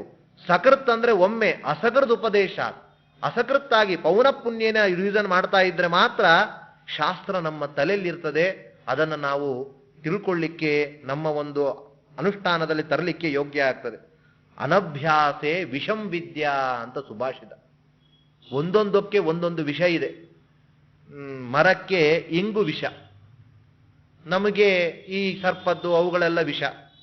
ಆದರೆ ವಿದ್ಯೆಗೂ ಒಂದು ವಿಷ ಇದೆ, ಅನಭ್ಯಾಸೆ. ಅದನ್ನ ಅಭ್ಯಾಸ ಮಾಡದೇ ಇದ್ರೆ ವಿಷವೇ. ಇವತ್ತು ಚಿಂತನೆ ಹೇಳಲಿಲ್ಲ ಆಚಾರ್ಯಗೆ, ಹೌದು ನಾಳೆ ಹೇಳಪ್ಪ ಅಂತ ಬಿಡ್ತಾರೆ. ನಾಳೆನೂ ಹೇಳಲಿಲ್ಲ, ಆಗ್ಲೂ ಬಿಟ್ರೆ ಕೊನೆಗೆ ಅಯ್ಯೋ ಬೇಡವೇ ಬೇಡ ಅನ್ಸ್ಬಿಡ್ತದೆ. ಯಾಕೆಂದ್ರೆ ಇಷ್ಟು ರಾಶಿ ಉಳಿದಿರ್ತದೆ. ಕೊನೆಗೆ ವ್ಯಾಕರಣ ತರ್ಕ ಅಂದ ಮೇಲೆ ಇಲ್ಲ ಆಚಾರ್ಯ ಅದರ ಇಂಟ್ರೆಸ್ಟ್ ಇಲ್ಲ, ನನಗೆ ಪೌರೋಹಿತ್ಯ ಪಾಠ ಮಾಡ್ರಿ ಅಂದ್ಬಿಡ್ತಾರೆ. ಯಾಕೆ ಅಂದ್ರೆ ಅನಭ್ಯಾಸೆ, ಅಭ್ಯಾಸ ಮಾಡಲಿಲ್ಲ ಅಂದ್ರೆ ವಿದ್ಯೆಯು ವಿಷ ಆಗಿಬಿಡುತ್ತದೆ. ಅದಕ್ಕೋಸ್ಕರ ಅಮಾತ್ಯ ದೋಷ ರಾಜಾನಂ, ಒಳ್ಳೆ ಒಂದು ಶಾಸ್ತ್ರ ಒಂದು ನೀತಿ ತಿಳಿಸ್ತಾ ಇದ್ದಾರೆ ನಾರಾಯಣ. ಅಮಾತ್ಯ ಅಂದ್ರೆ ಎಲ್ಲ ಸೇವಕರು ಮಾಡುವಂತಹ ತಪ್ಪುಗಳಿಗೆ ರಾಜ ಹೊಣೆಗಾರ. ಶ್ರೀನಿವಾಸ ಕಲ್ಯಾಣದಲ್ಲಿ ಚೋಳರಾಜನ ಒಬ್ಬ ಗೋಪಾಲಕ ಮಾಡಿದ ತಪ್ಪಿಗೆ ಚೋಳರಾಜ ಪ್ರೇತ ಆಗುವಂತಹ, ಬ್ರಹ್ಮ ರಾಕ್ಷಸನಾಗುವಂತಹ ಸಮಸ್ಯೆ ಬಂತು. ಅಲ್ಲೂ ಶ್ರೀನಿವಾಸ ದೇವರು ಇದೇ ಮಾತು ಹೇಳಿದ್ದಾರೆ. ಯಾಕೆಂದ್ರೆ ಅವನು ಅಸ್ವತಂತ್ರ, ನೀನು ಅವನನ್ನ ಅಧೀನದಲ್ಲಿ ಇಟ್ಕೊಂಡವನು, ಹಾಗಾಗಿ ನಿನ್ನ ತಪ್ಪು ಇಲ್ಲದೆ ಇದ್ರು ಅವನ ತಪ್ಪಿಗೆ ನೀನು ಶಿಕ್ಷೆ ಅನುಭವಿಸು ಅಂತ ಕೊಟ್ಟಿದ್ದಾರೆ. ಹಾಗಾಗಿ ಅಮಾತ್ಯ ದೋಷ, ಭೃತ್ಯರ ದೋಷ ರಾಜರಿಗೆ, ಜಾಯಾದೋಷ ಪತಿಮ್ಯಥ, ಹೆಂಡತಿ ಮಾಡುವಂತಹ ದೋಷ ಗಂಡನಿಗೆ ಬರ್ತದೆ. ತಥಾ ಶಿಷ್ಯಕೃತೋ ದೋಷ ಗುರುಂ ಪ್ರಾಪ್ನೋತಿ, ಶಿಷ್ಯ ಮಾಡುವಂತಹ ದೋಷ ಗುರುಗಳನ್ನು ಹೊಂದುತ್ತಾ ಇದೆ. ಹಾಗಾಗಿ ಗುರುವಾಗಿರಬೇಕಾಗಿರುವ ವ್ಯಕ್ತಿ ಇಂತಿಂತಹ ಶಿಷ್ಯರನ್ನ ಬಿಡಬೇಕು. ಯಾಕೆಂದ್ರೆ ಅವರು ಏನು ತಪ್ಪು ಮಾಡಿದ್ರು ಕೂಡ ನಮಗೆ ಬರ್ತದೆ, ಆದ್ದರಿಂದ ಅದನ್ನ ತ್ಯಾಗ ಮಾಡಬೇಕು ಎಂಬುದನ್ನು ತಿಳಿಸ್ತಾ ಇದ್ದಾನೆ. ತಸ್ಮಾ ಶಿಷ್ಯಂ ಗುರುರ್ನಿತ್ಯಂ ಪರೀಕ್ಷೆಯವ ಪರಿಗ್ರಹೆ. ಹಾಗಾಗಿ ಶಿಷ್ಯನನ್ನ ಪರೀಕ್ಷೆ ಮಾಡಿ ಅವನನ್ನ ಪರಿಗ್ರಹ ಮಾಡಬೇಕು. ಅಸ್ತೇಯ ವೃತ್ತಿ ಆಸ್ತಿಕ್ಯ ಯುಕ್ತಂ ಮೋಕ್ಷಕೃದೋದ್ಯಮಂ. ಅಸ್ತೇಯಂ ಆಸ್ತಿಕ್ಯಂ ಮೋಕ್ಷಕೃತಃ ಉದ್ಯಮಂ. ಅವನು ಅಸ್ತೇಯ, ಚೋರನಾಗಿರಬಾರದು, ಒಳ್ಳೆಯ ಆಸ್ತಿಕ್ಯ ಬುದ್ಧಿ ಇರಬೇಕು, ಮತ್ತು ಮೋಕ್ಷಕ್ಕೆ ಇಚ್ಛಾ ಬರುವಂತಹ ಬ್ರಹ್ಮ ಜಿಜ್ಞಾಸೆಯನ್ನ, ಮೋಕ್ಷೇಚ್ಛವಾಗಿರುವಂತಹ ಮೋಕ್ಷಕ್ಕೆ ಸಾಧನವಾದ ಬ್ರಹ್ಮ ಜಿಜ್ಞಾಸೆಯನ್ನ ಮಾಡಬೇಕು ಅಂತ ಅವನಿಗೆ ಇಚ್ಛೆ ಇರಬೇಕು. ಈ ರೀತಿಯಾಗಿರುವಂತಹ ಒಬ್ಬ ಸತ್ಯ ಬ್ರಹ್ಮಚಾರ್ಯ ರತನಾಗಿರುವ ಶಿಷ್ಯನನ್ನ ಸ್ವೀಕಾರ ಮಾಡಬೇಕು. ಇನ್ನು ಗುರು ಅಂದ್ರೆ ಮಚ್ಚಿತ್ತಃ, ಮೊದಲು ಭಗವಂತ ಹೇಳುವಂಥದ್ದು ನನ್ನಲ್ಲಿ ಮನಸ್ಸಿರಬೇಕು ಅಂತ. ನಾಸ್ತಿಕನಾಗಿದ್ದಾನೆ, ಎಲ್ಲ ತಿಳಿದಿದ್ದಾನೆ, ಅವನಲ್ಲಿ ತಿಳಿದಿದ್ರು ಅವನಲ್ಲಿ ಪಾಠಕ್ಕೆ ಹೋಗಬೇಡಿ ಅಂತ. ವ್ಯಾಕರಣ ಗೊತ್ತಿದೆ, ತರ್ಕ ಗೊತ್ತಿದೆ, ಎಲ್ಲ ಗೊತ್ತಿದೆ, ಆದರೆ ನಾನು ಭಗವಂತ ಒಂದೇ ಅನ್ನೋದು ಅಥವಾ ಭಗವಂತನೇ ಇಲ್ಲ ಅನ್ನೋದು ಅಂತಾದ್ರೆ ಅಂತಹ ಪಾಠ ಬೇಡ ಅಂತಾರೆ. ಮಚ್ಚಿತ್ತಃ, ನನ್ನಲ್ಲಿ ಮನಸ್ಸುಳ್ಳವನಾಗಿರ್ಬೇಕು. ಸುಪ್ರಶಾಂತಾತ್ಮ, ಪ್ರಶಾಂತ ಮನಸ್ಕನಾಗಿರ್ಬೇಕು. ಯಾವ ಸಂದರ್ಭಕ್ಕೆ ಬಂದ್ರು ಬಾಪ ಕೂತ್ಕೋ, ಏನ್ ಸಮಸ್ಯೆ ಅಂತಾನೆ ಕೇಳಬೇಕು. ವೀತ ಮನ್ಯುಹು, ಸಿಟ್ಟು ಮಾಡ್ಕೊಳ್ಬಾರ್ದು. ಇವಾಗ ಒಂದ್ಸರಿ ಹೇಳಿದಾಗ ಅರ್ಥ ಆಗ್ಲಿಲ್ವಾ ಇನ್ನೊಮ್ಮೆ ಹೇಳುದು, ಇನ್ನೊಮ್ಮೆ ಹೇಳಿದಾಗ ಅರ್ಥ ಆಗಿಲ್ಲ ಅಂದ್ರೆ ಬೋರ್ಡ್ ಮೇಲೆ ಬಲಿಸಿ ಮತ್ತೆ ಹೇಳುದು. ಒಟ್ಟು ಕೋಪವನ್ನು ಮಾಡ್ಕೊಳ್ಳಿಕ್ಕಿಲ್ಲ. ಆಗಿಂದ ಹೇಳ್ತಾ ಇದ್ದೆ ನಮ್ಗೆ ಗೊತ್ತಾಗ್ತಾ ಇಲ್ವಾ ಅಂತ ಹೊಡೆಯೋದು, ಅದೆಲ್ಲ ಮಾಡಬಾರ್ದು. ಸುಹೃಂದೃಣಾಂ, ಅವರಲ್ಲಿ ಒಳ್ಳೆಯ ರೀತಿಯ ಒಂದು ಸ್ನೇಹ ಭಾವವನ್ನು ತಂದಿರಬೇಕು, ಸಾಧು ಆಗಿರಬೇಕು, ದಾಂತ ಇಂದ್ರಿಯ ನಿಗ್ರಹ ಇರೋವನಾಗಿರಬೇಕು. ಅಂಥವನನ್ನೇ ಸಗುರುಹು ಪರಕೀರ್ತಿತ, ಅಂಥವನನ್ನೇ ಗುರು ಎಂಬುದಾಗಿ ಕರೀತಾ ಇದ್ದಾರೆ. ಹೀಗೆ ಗುರು ಮತ್ತು ಶಿಷ್ಯರ ಇಬ್ಬರ ಒಂದು ಸಂಘದಿಂದ ಹೇಗೆ ಅರಣಿಯನ್ನ ಮಥನ ಮಾಡ್ತಾ ಎರಡು ಅರಣಿಗಳ ಸಂಯೋಗದಿಂದ ಅಗ್ನಿಯು ಉತ್ಪತ್ತಿಯಾಗುತ್ತೋ, ಹಾಗೆ ಗುರು ಮತ್ತು ಶಿಷ್ಯರ ಒಂದು ಮಿಲನದಿಂದ ಅವರಿಬ್ಬರು ವಾದ ಪ್ರತಿವಾದಗಳು, ಅವರಲ್ಲಿರುವಂತಹ ಸಂಶಯವನ್ನ ಪರಿಹಾರ ಇಚ್ಛೆಯಿಂದಾಗಿ ಅಲ್ಲಿ ಒಳ್ಳೆಯ ರೀತಿಯ ತತ್ವ ಎಂಬುವಂಥದ್ದು ಉದಯಿಸ್ತಾ ಇದೆ ಎಂಬುದನ್ನ ಹೇಳಿ ಬ್ರಹ್ಮದೇವರು ಕೇಳ್ತಾರೆ ಕೊನೆಯ ಅಧ್ಯಾಯದಲ್ಲಿ, ಕಸ್ಮಿನ್ ಕ್ಷೇತ್ರೇ ಹಿ ದೇವೇಶ ಮಾರ್ಗಶೀರ್ಷೋಧಿಕ ಸ್ಮೃತಃ ಕಿಂ ಫಲಂ ಚ ಭವೇ ತಸ್ಮಿನ್ ತತ್ಸರ್ವಂ ವದಸ್ವಮೇ. ಯಾವ ಕ್ಷೇತ್ರ ಮಾರ್ಗಶೀರ್ಷ ಮಾಸದಲ್ಲಿ ಅಧಿಕವಾಗಿರುವಂತಹ ಫಲ ಕೊಡುವಂಥದ್ದು, ಅದರ ಫಲ ಏನು ಅದನ್ನೆಲ್ಲ ಕೇಳಬೇಕು ಅಂತಿದ್ದೇನೆ ಹೇಳು ಅಂದಾಗ ಭಗವಂತ ಹೇಳ್ತಾನೆ, ಮಧುರೇತಿ ಸುವಿಖ್ಯಾತಂ ಅಸ್ತಿ ಕ್ಷೇತ್ರಂ ಪರಂ ಮಮ ಸುರಮ್ಯಾ ಚ ಪ್ರಶಸ್ತಾ ಚ ಜನ್ಮಭೂಮಿ ಪ್ರಿಯಾ ಮಮ. ಮಧುರಾ ಎಂಬುವಂತಹ ಪಟ್ಟಣ ಇದೆ, ಅದು ಮಥುರಾವು ಅಂತನೂ ಅಂತಾರೆ. ಅಂತಹ ಪಟ್ಟಣ ನನಗೆ ಅತ್ಯಂತ ಕ್ಷೇತ್ರ, ನನ್ನ ಕ್ಷೇತ್ರ ಅದು. ಯಾಕೆಂದ್ರೆ ನನ್ನ ಜನ್ಮಭೂಮಿ. ನಾವೆಲ್ಲ ಹೇಳ್ತೇವೆ ನಮ್ಮ ಊರಲ್ಲೆಲ್ಲ ತುಂಬಾ ಚೆನ್ನಾಗಿತ್ತು, ಅಲ್ಲೆಲ್ಲ ಆಟ ಆಡ್ತಾ ಇದ್ವಿ ಈ ರೀತಿ ಆ ಮಣ್ಣಿನಲ್ಲಿ ಅಂತೆಲ್ಲ ಹೇಳ್ತೇವಲ್ಲ, ಅಂತಹ ಹಾಗೆ ಭಗವಂತ ನನ್ನ ಜನ್ಮಭೂಮಿಯಾಗಿರುವಂಥದ್ದು ಮಥುರಾ. ಹಾಗಾಗಿ ಅದು ಶ್ರೇಷ್ಠವಾಗಿರುವಂಥದ್ದು. ಹೇಗೆ ಅಲ್ಲಿ ಹೋಗಿರುವಂತಹ ವ್ಯಕ್ತಿಗೆ ಅನಂತ ತರಹದ ಪುಣ್ಯಗಳನ್ನು ನಾನು ಕೊಡ್ತೇನೆ. ಸೂರ್ಯೋದಯೇ ತಮೋ ನಶ್ಯೇದ್ ಯಥಾ ವಜ್ರ ಭಯಾನ್ನಗಾಹ, ಹೇಗೆ ಸೂರ್ಯೋದಯ ಆದಾಗ ತಮಸ್ಸು ಹೋಗ್ತದೋ, ಯಥಾ ವಜ್ರ ಭಯಾನ್ನಗಾಹ, ಎಲ್ಲಿ ಹೇಗೆ ಅಂಕುಶದಿಂದಾಗಿ ಆನೆಗಳೆಲ್ಲವೂ ಕೂಡ ಭಯಭೀತವಾಗಿ ಹೋಗ್ತವೋ, ತಾರ್ಕ್ಷ್ಯಂ ದೃಷ್ಟ್ವಾ ಯಥಾ ಸರ್ಪ, ತಾರ್ಕ್ಷ್ಯವನ್ನ ನೋಡಿ ಸರ್ಪಗಳು ಓಡಿ ಹೋಗುವಂತೆ ಪಾಪಗಳೆಲ್ಲವೂ ಕೂಡ ಆ ಮಧುರಾದ ಒಂದು ವಾಸದಿಂದ ದರ್ಶನದಿಂದ ಹೋಗ್ತಾ ಇದೆ. ತತ್ವಜ್ಞಾನಾದ್ ಯಥಾ ದುಃಖಂ ಹರಿಂ ದೃಷ್ಟ್ವಾ ಯಥಾ ಮೃಗಾಹ, ತತ್ವಜ್ಞಾನದಿಂದಾಗಿ ದುಃಖ ಪರಿಹಾರ ಆಗುವಂತೆ, ಸಿಂಹವನ್ನ ನೋಡಿ ನರಿಗಳು ಓಡುವಂತೆ, ತಥಾ ಪಾಪಾನಿ ನಶ್ಯಂತಿ ಮಧುರಾ ದರ್ಶನಾಸುತಃ, ಮಧುರಾ ದರ್ಶನದಿಂದ ಈ ರೀತಿಯ ಪಾಪಗಳೆಲ್ಲವೂ ಕೂಡ ದೂರವಾಗ್ತಾ ಇದೆ. ಶ್ರದ್ಧೆಯ ಭಕ್ತಿಯುಕ್ತಸ್ತು ದೃಷ್ಟ್ವಾ ಮಧುಪುರೀಂ ನರಃ ಬ್ರಹ್ಮಹಾಪಿ ವಿಮುಚ್ಚೇತ ಕಿಂ ಪುನಃ ತ್ವನ್ಯಪಾತಕಿ. ಶ್ರದ್ಧೆಯಿಂದ ಆ ಭಕ್ತಿಯುಕ್ತನಾಗಿ ಮಧುರಾ ಪಟ್ಟಣವನ್ನ ಸೇವೆ ಮಾಡಿದರೆ, ಅದನ್ನ ನೋಡಿದರೆ ಬ್ರಹ್ಮಹತ್ಯಾದಿಗಳೂ ದೂರವಾಗ್ತದೆ. ಅಂದ್ರೆ ಚಿಕ್ಕ ಪುಟ್ಟ ಪಾಪಗಳ ಬಗ್ಗೆ ಏನು ಹೇಳುವುದು. ಹಾಗಾಗಿ ಹೀಗೆ ಯಾವ ಒಬ್ಬ ವ್ಯಕ್ತಿ ಮಥುರೆಯ ಒಂದು ನಾಮ ಮಂಡಲವನ್ನ ಕೇಳ್ತಾನೆ, ನಾಮಗಳನ್ನ ಕೇಳ್ತಾನೆ, ಅವನು ಅನ್ಯೇನ್ಯೋಚ್ಚಾರಿತೆ ಸದ್ಯ ಸೋಪಿ ಪಾಪಾತ್ ಪ್ರಮುಚ್ಯತೆ. ಮಥುರಾಕ್ಕೆ ಹೀಗೆ ಹೋಗಿದ್ವಿ, ಅಲ್ಲಿ ಹೀಗಿತ್ತು, ಭಗವಂತನ ಆಟ ಆಡಿದ್ದು ಅಂತ ಹೀಗೆ ತೋರಿಸಿದ್ರು, ಜನ್ಮಸ್ಥಳ ಅಂತ ಎಲ್ಲ ಹೇಳಿದ್ರೆ ಅದನ್ನ ಕೇಳಿದವನಿಗೇನೆ ಪಾಪ ದೂರವಾಗ್ತದೆ. ಅಂದ ಮೇಲೆ ನೋಡಿದರೆ ಅದರ ಮಹಿಮೆ ಎಂಥದ್ದು. ಅನ್ಯತ್ರ ಹಿ ಕೃತಂ ಪಾಪಂ ತೀರ್ಥಮಾಸಾದ್ಯ ನಶ್ಯತಿ. ಬೇರೆಯ ಸ್ಥಳಗಳಲ್ಲಿ ಮಾಡಿರುವಂತಹ ನಗರಗಳು ಪಟ್ಟಣಗಳಲ್ಲಿ ಮಾಡಿದ ಪಾಪ ತೀರ್ಥಮಾಸಾದ್ಯ ಗತಿತಿ, ಬೇರೆ ಕ್ಷೇತ್ರಗಳಿಗೆ ಹೋದ್ರೆ ನಾಶ ಆಗ್ತದೆ. ತೀರ್ಥೇಶು ತತ್ಕೃತಂ ಪಾಪಂ ವಜ್ರಲೇಪೋ ಭವಿಷ್ಯತಿ. ತೀರ್ಥಕ್ಷೇತ್ರಗಳಲ್ಲಿ ಮಾಡಿರುವಂತಹ ಪಾಪ ವಜ್ರಲೇಪೋ ಭವಿಷ್ಯತಿ. ಆದರೆ ಮಧುರಾಯಾಂ ಕೃತಂ ಪಾಪಂ ಮಧುರಾಯಾಂ ಪ್ರಣಶ್ಯತಿ. ಮಧುರೆಯಲ್ಲಿ ಮಾಡಿರುವಂತಹ ಪಾಪ ಅಲ್ಲಿಯೇ ಪುಣ್ಯಕ್ಷೇತ್ರ ಮಾಡಿ, ಅಲ್ಲೇ ಪುಣ್ಯ ಕೆಲಸ ಮಾಡಿ ಅಲ್ಲಿಯೇ ನಾವು ನಾಶ ಮಾಡಿಕೊಳ್ಬೇಕು. ಬೇರೆ ಕ್ಷೇತ್ರಗಳಲ್ಲಿ ಮಾಡಿರುವಂತಹ ಪಾಪವನ್ನ ತೀರ್ಥಕ್ಷೇತ್ರದಲ್ಲಿ ನಾಶಪಡಿಸ್ಕೊಳ್ಬಹುದು. ಆದರೆ ಮಥುರೆಯಲ್ಲಿ ಮಾಡಿರುವಂತಹ ಪಾಪವನ್ನ ಬೇರೆ ಕ್ಷೇತ್ರಕ್ಕೆ ಹೋಗಿ ಅದನ್ನು ಪರಿಹಾರ ಮಾಡ್ಕೊಳ್ತೇನೆ ಅಂತ ಆಗೋಲ್ಲ, ಅಲ್ಲೇ ಹೋಗಬೇಕು ಅಂತ ಇದರ ತಾತ್ಪರ್ಯ. ಮಥುರೆಯಲ್ಲಿ ಎಲ್ಲ ತೀರ್ಥಕ್ಷೇತ್ರಗಳಿಗೂ ಕೂಡ ವಿಶೇಷವಾಗಿರುವಂತಹ ಸನ್ನಿಧಾನ ಉಂಟು ಅಂತ ತಿಳಿಸಿದ್ದಾರೆ. ಅನ್ಯತ್ರ ದಶಭಿರ್ವರ್ಷೈ ಪ್ರಾರಬ್ಧಂ ಭುಜ್ಯತೆ ಹಿ ತತ್ ಕಿಲ್ಬಿಷಂ ಚ ಚತುರ್ವಕ್ತ್ರ ಮಥುರೆ ದಶಭಿರ್ಧಿನೈ. ಬೇರೆಯ ಕಡೆಗಳಲ್ಲಿ 10 ವರ್ಷಗಳ ಕಾಲ ಪ್ರಾರಬ್ಧವನ್ನ ಸವಿಸುವಂಥದ್ದು ಮಥುರಾ ಕ್ಷೇತ್ರಗಳಲ್ಲಿ ಕೇವಲ 10 ದಿನದಲ್ಲಿ ಆ ಪ್ರಾರಬ್ಧವನ್ನ ಸವಿಸ್ಬಿಡ್ಬೋದು. ಕೊಂಚ ಮಾಡೋ ಪ್ರಾರಬ್ಧ ಅಂತ ಭಗವಂತ ಇಷ್ಟು ಇದ್ದ ಪ್ರಾರಬ್ಧವನ್ನ ಅಂತಹ ಮಥುರಾ ಕ್ಷೇತ್ರದಲ್ಲಿ ಅವನು ಸ್ವಲ್ಪ ಮಾಡಿ ನಮಗೆ ಅನುಗ್ರಹಕ್ಕೆ ಮಾಡ್ತಾ ಇದ್ದಾನೆ. ಹಾಗಾಗಿ ನಾನು ಆ ರೀತಿಯಾಗಿ ಅದನ್ನ ಮಾಡ್ತೇನೆ. ಅದು ಅಷ್ಟು ನನಗೆ ಪ್ರಿಯಕರವಾಗಿರುವಂತಹ ದೇಶ. ಕುರುಭೋ ವಾಸಂ ಮಥುರಾಖ್ಯಾಂ ಪುರೀಂ ಪ್ರತಿ ವಸಾಮಿ ಯಸ್ಯಾಂ ಸತತಂ ಗೋಪಕನ್ಯಾಭಿರಾವೃತಃ. ಅಲ್ಲಿ ನೀನು ವಾಸ ಮಾಡು, ಅದರ ದರ್ಶನವನ್ನ ಮಾಡು.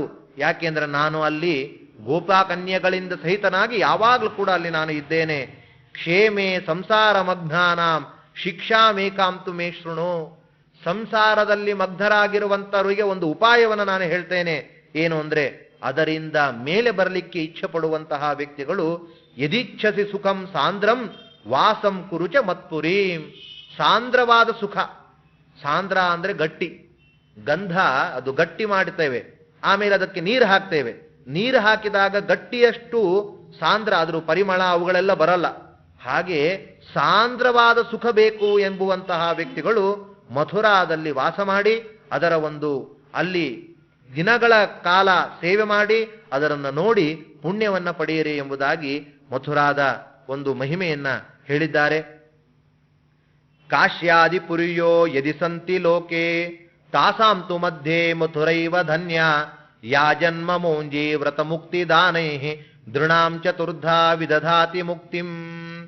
ನಾನಾ ತರಹದ ಕ್ಷೇತ್ರಗಳಲ್ಲೂ ಕೂಡ ಮಥುರಾ ಎಂಬುವಂಥದ್ದು ನನಗೆ ಪ್ರೀತಿ. ಅಂತಹ ಕ್ಷೇತ್ರಗಳಲ್ಲಿ ಮುಂಚಿ ನಾನಾ ತರಹದ ಕಾರ್ಯಗಳು ಮಾಡಿದಾಗಲೂ ಕೂಡ ನಾನು ಅಲ್ಲಿ ಪ್ರಸನ್ನನಾಗ್ತೇನೆ.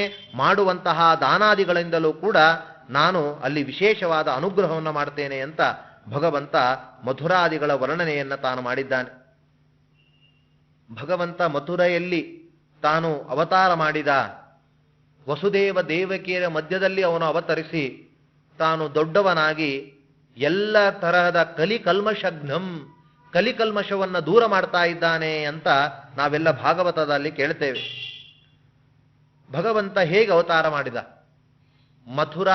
ಮಧುರಾಪಟ್ಟಣದಲ್ಲಿ ಅವತರಿಸಿದ. ಅಲ್ಲೂ ಭಗವಂತನನ್ನ ಎಲ್ಲ ದೇವಾನುದೇವತೆಗಳು ಹೋಗಿ ಪ್ರಾರ್ಥನೆ ಮಾಡಿದರಂತೆ. ಭೂಮಿ ಭಾರ ಆಗಿದೆ, ಭೂದೇವಿ ಬ್ರಹ್ಮನಲ್ಲಿ ಹೋದ್ಲು. ಭೂಮಿ ನಾನಾ ತರಹದ ರಾಕ್ಷಸರಿಂದ ಭಾರ ಆಗಿದೆ, ಅದನ್ನ ತಣಿಸಬೇಕಾಗಿದೆ, ಅದಕ್ಕೋಸ್ಕರ ಏನಾದ್ರೂ ಉಪಾಯ ಬೇಕು ಅಂತ ಬ್ರಹ್ಮದೇವರಲ್ಲಿ ಹೋದಾಗ ಬ್ರಹ್ಮದೇವರು ಸಮೇತರಾಗಿ ಭಗವಂತನಲ್ಲಿ ಹೋಗ್ತಾ ಇದ್ದಾರೆ. ಹೀಗೆ ಅನುಗ್ರಹ ಮಾಡಬೇಕು, ಭೂಭಾರವನ್ನ ಶಮನ ಮಾಡಬೇಕು ಅಂತ ಪ್ರಾರ್ಥನೆ ಮಾಡಿದ್ರು. ಆಗ ಭಗವಂತ ನಾರದರನ್ನ ಕೇಳಿದ್ನಂತೆ, ಭೂಭಾರ ಹರಣಕ್ಕೋಸ್ಕರ ಅವತಾರ ಮಾಡಬೇಕು ಅಂತ ಸಂಕಲ್ಪ ಮಾಡಿದ್ದೀನಿ, ಎಲ್ಲಿ ಅವತಾರ ಮಾಡೋದು ಭೂಮಿಯಲ್ಲಿ ಅಂತ ಕೇಳಿದ. ಮಧುರಾ ಪಟ್ಟಣದಲ್ಲಿ ಅವತಾರ ಮಾಡಿ ಸ್ವಾಮಿ ಅಂತಾರೆ. ಯಾಕೆ ಅದೇ ಹೇಳಿದ್ರು ಅಂದ್ರೆ, ಯಮುನಾ ತೀರ್ಥದಿಂದ ಪರಮ ಪವಿತ್ರವಾಗಿರುವ ಯಮುನೆಯ ಒಂದು ಸಾನ್ನಿಧ್ಯ ಆ ಮಧುರಾ ಪಟ್ಟಣಕ್ಕಿದೆ. ಇದೇ ಹಿಂದೆ ಮಧುವನ ಆಗಿತ್ತು, ಅದೇ ಈಗ ಮಧುರಾ ಪಟ್ಟಣ ಆಗಿದೆ. ಅಂಥದರಲ್ಲಿ ನೀವು ಅವತಾರ ಮಾಡಬೇಕು ಅಂತ ಬ್ರಹ್ಮದೇವರಲ್ಲಿ ಕೇಳದ. ಮಧುರಾ ಪಟ್ಟಣದಲ್ಲಿ ಎಲ್ಲಿ ಅವತಾರ ಮಾಡಲಿ ಅಂದ. ವಸುದೇವ ದೇವಕರಲ್ಲಿ ಅವತರಿಸು ಭಗವಂತ ಅಂತ. ಯಾಕೆ ಅಲ್ಲೇ ಯಾಕೆ ಅವತಾರ? ಎಲ್ಲ ಸುಮ್ಮನೆ ವಿಡಂಬನೆ, ಎಲ್ಲವೂ ಗೊತ್ತಿದೆ ಭಗವಂತನಿಗೆ, ಅಲ್ಲೇ ಯಾಕೆ ಮಾಡಬೇಕು ಅಂತ ಕೇಳಿದ್ರೆ ಹೇಳ್ತಾನೆ, ಸ್ವಾಮಿ ನಿನಗೆ ಗೊತ್ತಿಲ್ಲದಿರೋದು ಏನಿದೆ, ನೀನೇ ಅವರಿಗೆ ಅನುಗ್ರಹ ಮಾಡಿದ್ದಿ ಅಂತಾರೆ ಬ್ರಹ್ಮದೇವ್. ಯಾಕೆ ಅಂದ್ರೆ, ನೀನು 3 ಬಾರಿ ನಿಮ್ಮಲ್ಲಿ ಅವತಾರ ಮಾಡ್ತೇನೆ ಅಂತ ಅವರಿಗೆ ನೀನೇ ಪ್ರತಿಜ್ಞೆ ಮಾಡಿದ್ದಿ. ಸುತಪ ಎಂಬುವಂತಹ ಪ್ರಜಾಪತಿ, ಪೃಷ್ಣಿ ಎಂಬುವಂತಹ ಹೆಂಡತಿ ಇದ್ಲು. ಅವರಿಬ್ಬರೂ ಕೂಡ ಘೋರವಾದ ತಪಸ್ಸು ಮಾಡ್ತಾ ಇದ್ರು. ಯಾಕೆ ಅಂದ್ರೆ ಒಳ್ಳೆಯ ಸಂತಾನ ಆಗ್ಲಿ ಅಂತ. ಆಗ ಇಂತಹ ತಪಸ್ಸಿಗೆ ಮೆಚ್ಚಿ ಭಗವಂತನೇ ಪ್ರಾದುರ್ಭೂತನಾದ. ಏನು ಬೇಕು ಅಂತ ಕೇಳಿದಾಗ, ನಾವು ಸಂತಾನಕ್ಕೋಸ್ಕರ ತಪಸ್ಸು ಮಾಡ್ತಾ ಇದ್ದೀವಿ, ನಮಗೆ ಸಂತಾನ ಬೇಕು ಅಂತ ಹೇಳಿದ್ರು. ಅವನಂತಾನೆ, ನಾನೇ ಬಂದಿದ್ದೀನಿ, ಕೇಳೋದು ಕೇಳ್ತೀರಿ, ಸ್ವಲ್ಪ ದೊಡ್ಡದು ಕೇಳಿ ಅಂತಾನೆ. ಯಾಕೆಂದ್ರೆ ವರಾದಿಗಳನ್ನ ಕೇಳುವಾಗ ಯಾವುದೋ ಚಿಕ್ಕ ಪುಟ್ಟದೆಲ್ಲ ಕೇಳಿಬಿಡಬಾರ್ದು. ದೊಡ್ಡವರು ಬಂದಾಗ ದೊಡ್ಡದನ್ನೇ ಕೇಳಬೇಕು. ಶ್ರೀಮದ ಪಂಡಿತಾಚಾರ್ಯ ಹೇಳ್ತಾರಲ್ಲ, ಕೃಷೇರಿವ ಫಲಾಲ ಕುಲಂ. 1 ವರ್ಷ ಬಿಸಿಲಿನಲ್ಲಿ ಗದ್ದೆಯಲ್ಲಿ ಬಿತ್ತಿ ಅದನ್ನೆಲ್ಲ ಊಳಿ ಎಲ್ಲ ಆದ ಮೇಲೆ ಒಳ್ಳೆ ಬೆಳೆ ಬಂತು.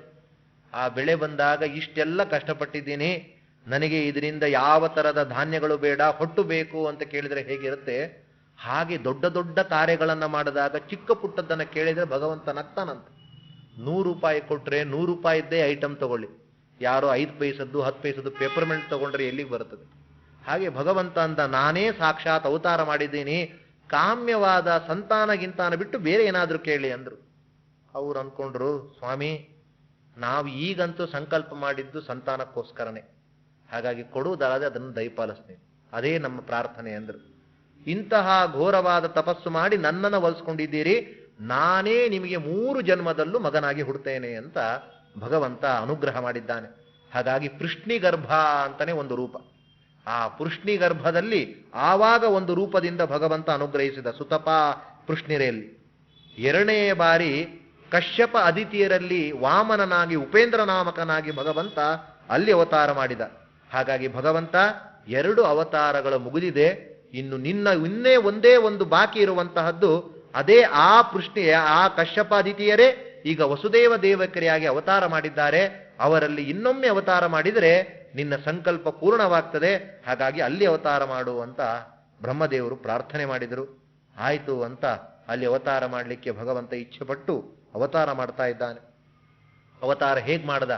ತಮದ್ಭುತಂ ಬಾಲಕಮಂಬುಜೇಕ್ಷಣಂ ಚತುರ್ಭುಜಂ ಶಂಕ ಗದಾಜ್ಯುದಾಯುಧಂ ಶ್ರೀವತ್ಸಲಕ್ಷ್ಮಂ ಗಲಶೋಭಿಕೌಸ್ತುಭಂ ಪೀತಾಂಬರಂ ಸಾಂದ್ರಪಯೋಧ ಸೌಭಗಂ ಮಹಾರವೈಢೂರ್ಯ ಕಿರೀಟ ಕುಂಡಲದ್ವಿಷಾಕರೇಷ್ವಕ್ತ ಸಹಸ್ರ ಕುಂತಲಂ ಉದ್ಧಾಮ ಕಾಂಚನ್ ಗದಕಂಕಣಾದಿಭಿಃ ವಿರೋಚಮಾನಂ ವಸುದೇವ ಐಕ್ಷತಾ. ವಸುದೇವ ನೋಡಿದ, ಎಂಥವನನ್ನು ನೋಡಿದ. ಯಾವ ಮಕ್ಕಳು ಕೂಡ ಆ ರೀತಿ ಅವತಾರ ಮಾಡುವ ಹಾಗಿಲ್ಲ ಬಿಡ್ರಿ. ಕೈಯಲ್ಲಿ ಶಂಖ ಚಕ್ರ ಗದೆಗಳನ್ನ ಚತುರ್ಭುಜನಾಗಿ ಇದ್ದು, ನಾನಾ ತರದ ಆಭರಣ ಕೌಸ್ತುಭಮಣಿ ಶ್ರೀವತ್ಸಾಂಕಿತನಾಗಿ ಪೀತಾಂಬರನ್ನು ಉಟ್ಟು ಭಗವಂತ ಪ್ರಾದುರ್ಭೂತನಾಗಿದ್ದಾನೆ.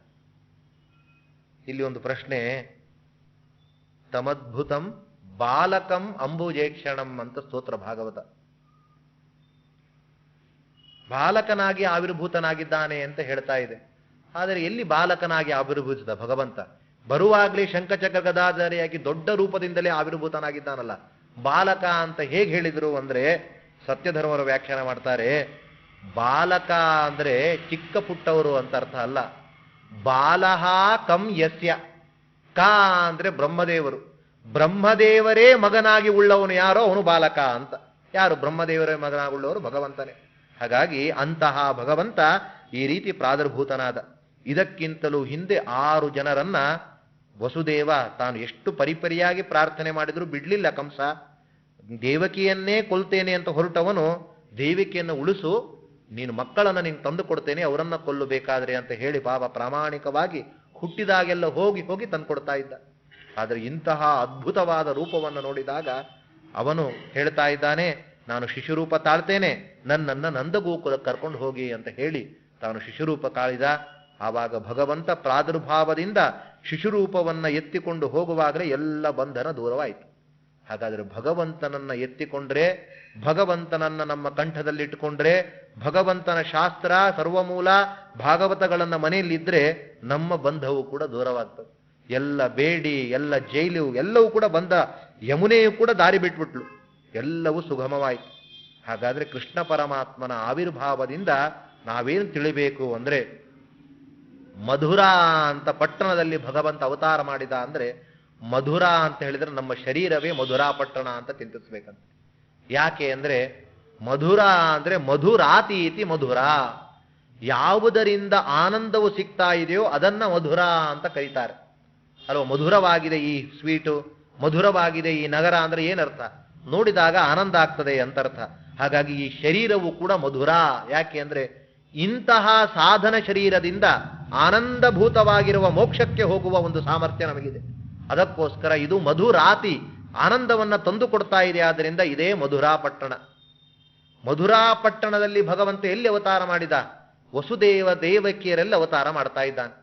ಹಾಗಾದ್ರೆ ವಸುದೇವ ದೇವಕಿಯರು ಅಂದ್ರೆ ಕಶ್ಯಪ ಅದಿತಿಗಳು, ಅಂದ್ರೆ ಜ್ಞಾನ ಭಕ್ತಿ ಎಂಬುದಾಗಿ ಅರ್ಥ. ಹಾಗಾದ್ರೆ ಜ್ಞಾನ ಭಕ್ತಿಗಳನ್ನ ಮೇಲನ ಆದಾಗ ಭಗವಂತ ಅವತಾರ ಮಾಡ್ತಾನೆ. ಕೇವಲ ಅವಾಗಲೇ ಅವತರಿಸಲಿಲ್ಲ.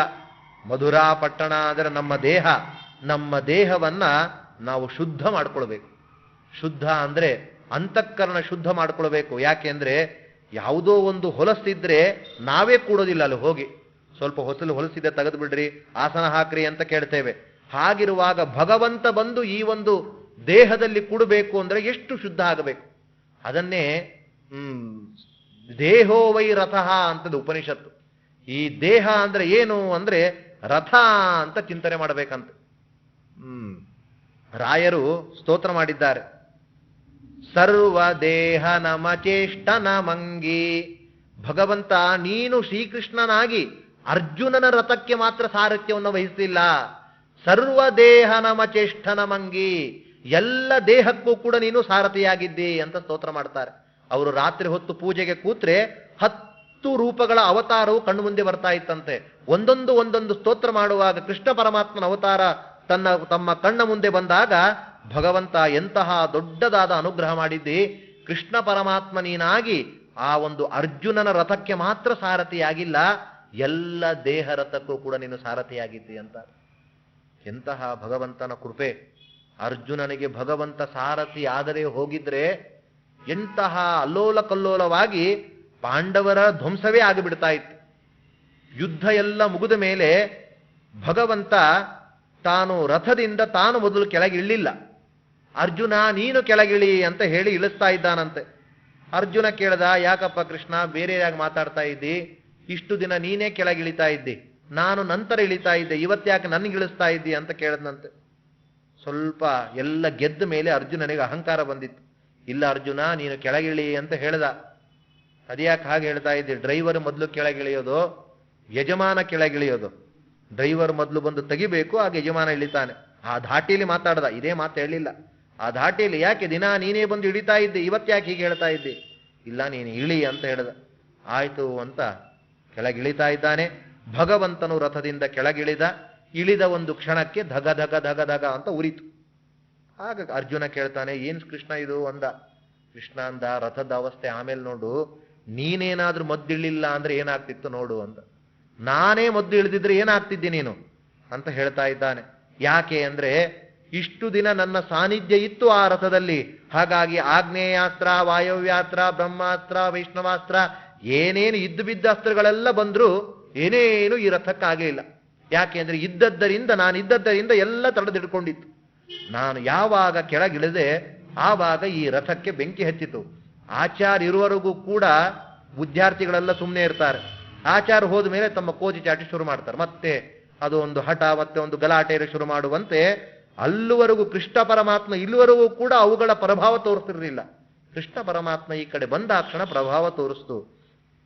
ಹಾಗಾದ್ರೆ ಪ್ರಶ್ನೆ ಮಾಡ್ಕೊಳ್ತಾರೆ ವಾದಿರಾಜ, 18 ದಿನದ ಯುದ್ಧದಲ್ಲಿ ಕೃಷ್ಣ ಪರಮಾತ್ಮ ಎಂದು ಕೆಳಗಿಳದೇ ಇಲ್ಲೇನಾಗತ್ತೆ? ಕೊನೆಯ ದಿನ ಮಾತ್ರ ಕೆಳಗಿಳಿದಿದ್ದ. ಈಗಿನ ಡ್ರೈವರು ಪುಷ್ ಬ್ಯಾಕ್ ಮಾಡ್ಕೊಂಡು ಮಲಗುವಂತೆ ಆ ರಥದಲ್ಲಿ ಅಲ್ಲೇ ಮಲಗ್ಬಿಡ್ತಾ ಇದ್ದ ಕೃಷ್ಣ. ಹೇಗೆ?